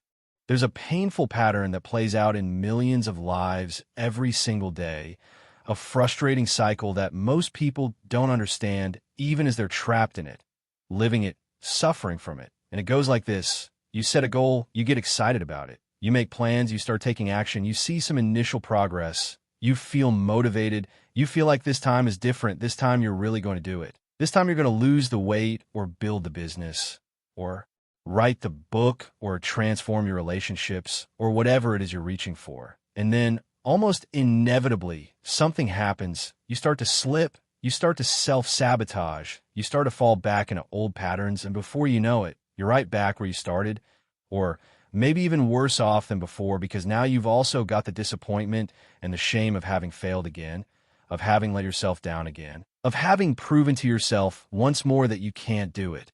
That change is impossible, that you're just destined to be stuck in this same place forever. And the tragedy is that most people blame themselves when this happens. They think it's about willpower. They think they're lazy or weak or undisciplined. They think they just didn't want it badly enough. They didn't try hard enough. They didn't have what it takes, and they feel terrible about themselves. They carry this burden of failure, this sense of being fundamentally broken or flawed, when the truth is that their failure had nothing to do with willpower or effort or desire. It had everything to do with something they probably didn't even know was operating, something invisible but incredibly powerful, something that was working against them the entire time, pulling them back like a rubber band stretched too far. And that something is their self-image, their identity, their deep unconscious sense of who they are and what kind of person they are and what kind of life someone like them gets to have. Here's what almost nobody understands about goals and change and achievement. Here's the truth that will transform your entire approach to growth if you really get it. You don't rise to the level of your goals. You fall to the level of your self-image. You don't become who you want to be. You become who you think you are. You don't create the outcomes you consciously desire. You create the outcomes that match your unconscious identity. Because your self-image, your sense of who you are at the deepest level, functions like a thermostat. It has a set point, a zone of what feels like you, what feels familiar, what feels right. And when your external circumstances start to move outside that zone, when your achievements or your behaviors or your life situation starts to contradict your identity, your subconscious mind experiences this as a threat, as wrongness, as something that needs to be corrected. And it will sabotage you. It will pull you back. It will create circumstances or behaviors or thoughts that bring you back into alignment with who you believe you are, back to what feels like home. Even if home is painful, even if home is limiting, even if home is exactly what you're trying to escape. Let me paint you a picture of how this works in real life. Because once you see it, once you really understand this pattern, you'll see it everywhere. You'll see it in your own life. You'll see it in the lives of people around you. And more importantly, you'll understand why all your previous attempts at change kept failing and what you actually need to do differently. Imagine someone who has been overweight their entire adult life. That's been their reality for 20, 30, maybe 40 years. And their identity, their self-image, their unconscious sense of who they are includes being an overweight person. That's just part of how they see themselves. It's woven into their story, into their personality. Maybe they're the funny fat friend. Maybe they've built their social connections around food. Maybe they've accepted this as just who they are, maybe. They've even made peace with it in some ways. And then one day they decide they're going to change, they're going to lose the weight, they set a goal. Maybe they want to lose 50 pounds, they get excited, they start eating differently, they start exercising, and amazingly, it starts working, the weight starts coming off. 10 pounds, 20 pounds, 30 pounds, they're looking different, they're feeling different, clothes fit differently. People are commenting, noticing, treating them differently. And you would think this would be purely positive, purely motivating, purely exciting. But here's what actually happens for many people. As they get closer to their goal, as they start to look and feel significantly different from how they've looked and felt for most of their adult life, something uncomfortable starts happening inside them. They start to feel strange, unfamiliar, like they don't recognize themselves, like they're not sure who they are anymore because their external reality is no longer matching their internal identity. They're thin on the outside, but still fat on the inside, still seeing themselves as an overweight person, still identifying with that version of themselves. And this creates cognitive dissonance, this uncomfortable tension. And their subconscious mind, which hates this tension, which craves consistency, starts looking for ways to resolve it. And the easiest way to resolve it is not to. Identity 100% immediately. And this doesn't work. This creates too much dissonance, too much discomfort. Your subconscious mind rebels against it, sees it as fake, as unsustainable, as not really you. So it sabotages it. But small actions, small choices, small behaviors that are consistent with your desired identity, these your brain can accept, these feel doable, these don't trigger as much resistance. And when you do them consistently, when you repeat them day after day, week after week, they start to accumulate as evidence. They start to shift your brain's model of who you are. They start to change your identity at the unconscious level. So if you want to become someone who's healthy and fit, you don't have to immediately start working out 2 hours a day and eating perfectly. That's probably not sustainable, and it probably doesn't feel like you yet, but you can start taking small actions that someone who's healthy and fit would take. Maybe you drink a glass of water first thing in the morning. Maybe you take a 10-minute walk. Maybe you choose a slightly healthier option at one meal.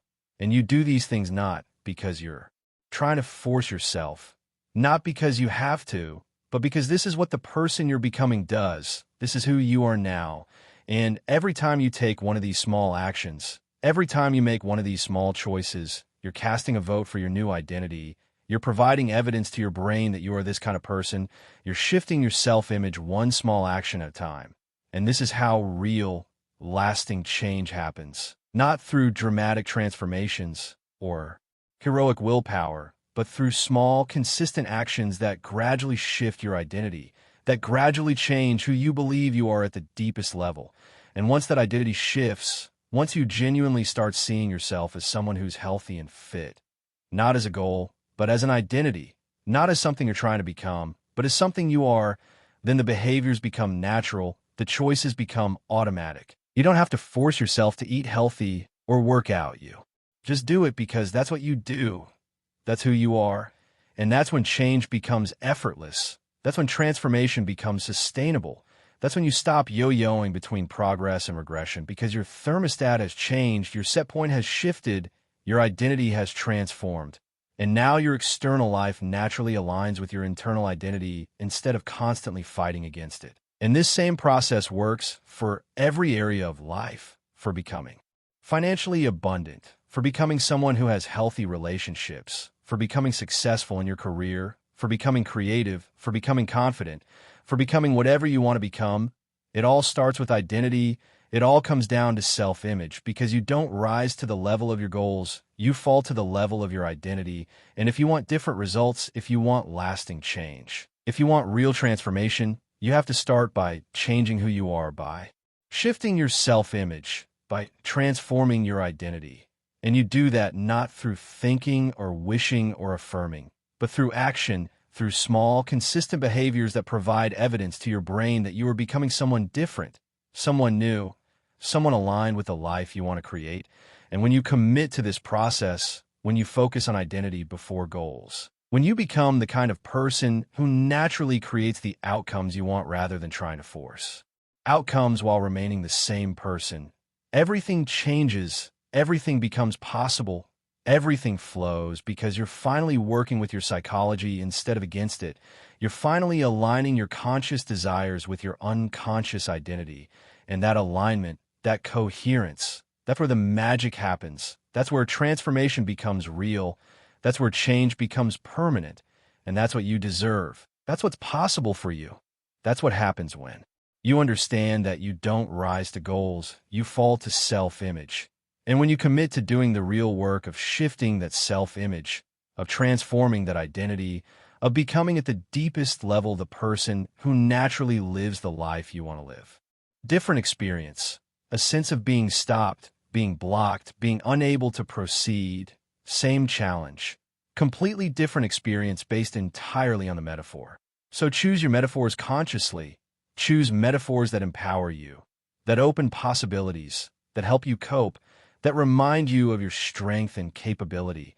Think of challenges as opportunities for growth, as puzzles to solve, as adventures to undertake, as skills to develop, as obstacles you're navigating around or through, not as proof of your inadequacy, not as signs you should give up, not as disasters or catastrophes or impossible barriers.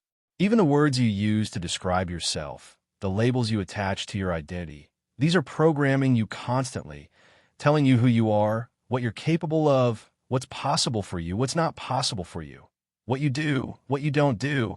And most people carry labels they accepted years or decades ago without ever questioning them, without ever examining whether they're still true, whether they're helpful, whether they're accurate. Labels like, I'm shy, or I'm not a morning person, or I'm bad with technology, or I'm not creative, or I'm not good at math, or I'm just lazy, or I'm too sensitive, or I'm not the kind of person who, and every time you repeat these labels, every time you use these words to describe yourself, you're reinforcing them. You're strengthening those neural pathways. You're making them more true, more real, more defining. So part of conscious emotional language is examining these labels, questioning them, and deliberately choosing to use language about yourself that's more accurate, more empowering, more possibility-oriented, more growth-focused, replacing I am statements with I tend to, or I sometimes, or up until now I've, or I'm working on, replacing fixed labels with growth-oriented descriptions, replacing limiting language with language that acknowledges where you are while remaining open to where you're going. This is not about lying to yourself. This is not about pretending to be something you're not. This is about being more accurate, more precise, more honest, actually, because most of the limiting language you use, most of the catastrophic language, most of the helpless language, it's not actually accurate.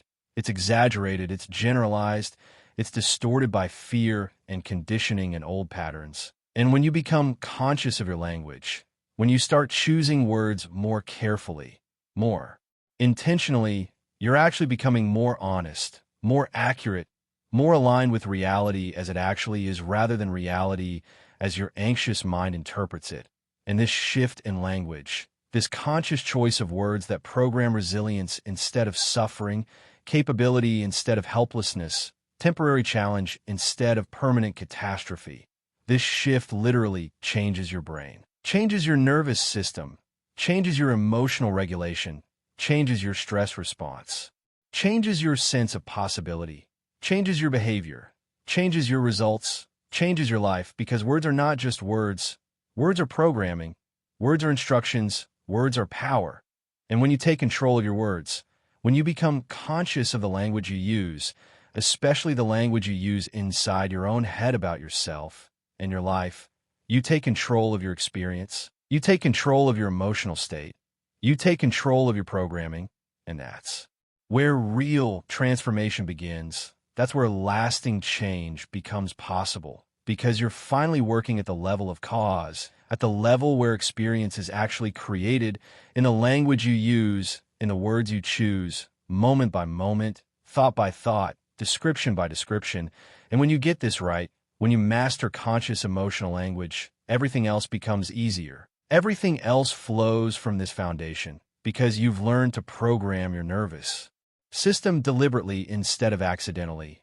You've learned to use words that help instead of hurt, that empower instead of limit, that create the experience you want instead of the experience you fear, and that's a skill worth developing, a practice worth committing to, a transformation worth pursuing, because your words create your world, and when you change your words, you change your world. There's a shift that happens in some people's lives, a fundamental change in perspective that's so profound, so transformative, so utterly liberating that once it happens, nothing is ever quite the same again. And this shift is difficult to describe to someone who hasn't experienced it, difficult to explain in words that capture its depth, its power, its life-altering nature. But I'm going to try, because if you can understand this, if you can make this shift, if you can wake up to this truth, your entire relationship with your life changes. Your entire sense of who you are transforms. Your entire experience of being human shifts from something that happens to you to something you're consciously creating, from something you're trapped in to something you're authoring, from something you're reacting to something you're designing. And this shift, this awakening, this realization, it's the difference between living as a character in a story you have no control over and living as the author of that story, the writer of your own narrative, the conscious creator of your own experience. And once you see this, once you really get this, once you embody this understanding, you discover a freedom you didn't know was possible, a power you didn't know you had, a choice you didn't know existed, because you realize that you are not your story, you are not your circumstances, you are not your past, you're not your patterns, you're not even your thoughts or your feelings. You are the awareness in which all of this appears, the consciousness that contains all of this experience, the space in which the story unfolds. And from that place of awareness, from that place of authorship, you can change the story, you can rewrite the narrative, you can choose different interpretations, you can create different meanings, you can direct the plot in new directions, not by changing external circumstances necessarily, though sometimes that happens too, but by changing how you see those circumstances, how you relate to them, what you make them mean, what story you tell about them, what role you play in them. And this is not just psychological, this is not just a mindset shift. This is a fundamental transformation in how you exist, in who you are, and what's possible for you. Because when you stop being the character at the mercy of the plot and start being the author consciously creating the plot, everything changes, absolutely everything. Let me explain what I mean by living as a character versus living as an author. Because most people, most of the time, are living as characters. They're identified with their role in the story. They're caught up in the drama. They're reacting to events as they unfold. They're being pushed around by circumstances. They're at the mercy of other people's actions and choices. They're trapped in patterns they didn't choose and don't want but can't seem to escape. They're living out scripts written by their past, by their conditioning, by their wounds, by their culture, by their family, by their fears, and they experience themselves as victims of the story, as people to whom things happen, as characters whose fate is being written by forces outside their control, by luck or circumstances or other people or just the way things are. And this creates a very particular experience of life, an experience characterized by reactivity, by helplessness, by limitation, by the sense that you're doing your best, but you're stuck. You're trying, but it's not working. You want things to be different. You get to choose. You get to decide. You get to write it because you're the author. You've always been the author. You just forgot for a while. You got so absorbed in being the character that you forgot you were also writing the story. But now you're remembering. Now you're waking up. Now you're reclaiming your power, your agency, your authorship, your role as the conscious creator of a narrative. And from this place, from this perspective, from this understanding, everything is different. Everything is possible. Everything is an opportunity for creativity, for choice, for conscious authorship, for writing a story that actually reflects who you want to be, what you value, where you want to go, rather than just unconsciously repeating the same old stories, the same old patterns, the same old narratives that you inherited or absorbed or fell into without ever consciously choosing them. And this is the ultimate freedom. This is what liberation actually means, not freedom from circumstances, not freedom from challenges, not freedom from difficulty or pain or the human condition, but freedom in how you relate to circumstances, freedom in how you respond to challenges, freedom in how you story difficulty and pain and the human condition, freedom to author your narrative consciously, deliberately, creatively, powerfully, and that freedom, that authorship, that conscious creativity, that's what transforms everything. That's what makes life an adventure instead of a burden, a creative act instead of a predetermined script, a story you're writing instead of a story you're trapped in. And that's the shift, that's the awakening, that's the realization that changes everything.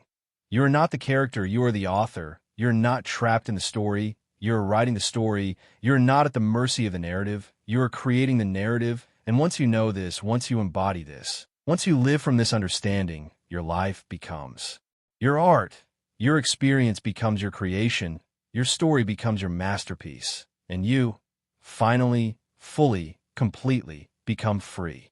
Every human being is living inside an invisible story that silently controls their choices, confidence, and direction in life. And most people never stop to question who wrote that story in the first place. From childhood, conditioning to cultural pressure and repeated failures, this inner narrative becomes the voice we trust the most, even when it limits our potential and keeps us playing small. As we become aware of this hidden script, we begin to see how it influences our habits, relationships, income, and self-worth, often convincing us that fear is logic and comfort is safety. The real turning point comes when we learn to separate who we truly are from the thoughts we hear, understanding that identity is not fixed but shaped by the stories we choose to believe. By consciously rewriting our inner narrative, without fake positivity, but with grounded truth and self-respect, we begin to shift our self-image, and as identity changes, behavior follows naturally. Our language transforms our emotional state. Our vision of the future pulls us forward instead of fear holding us back, and daily actions start aligning with the person we are becoming. This is the moment we stop living as a character reacting to life and step into the role of the author creating it.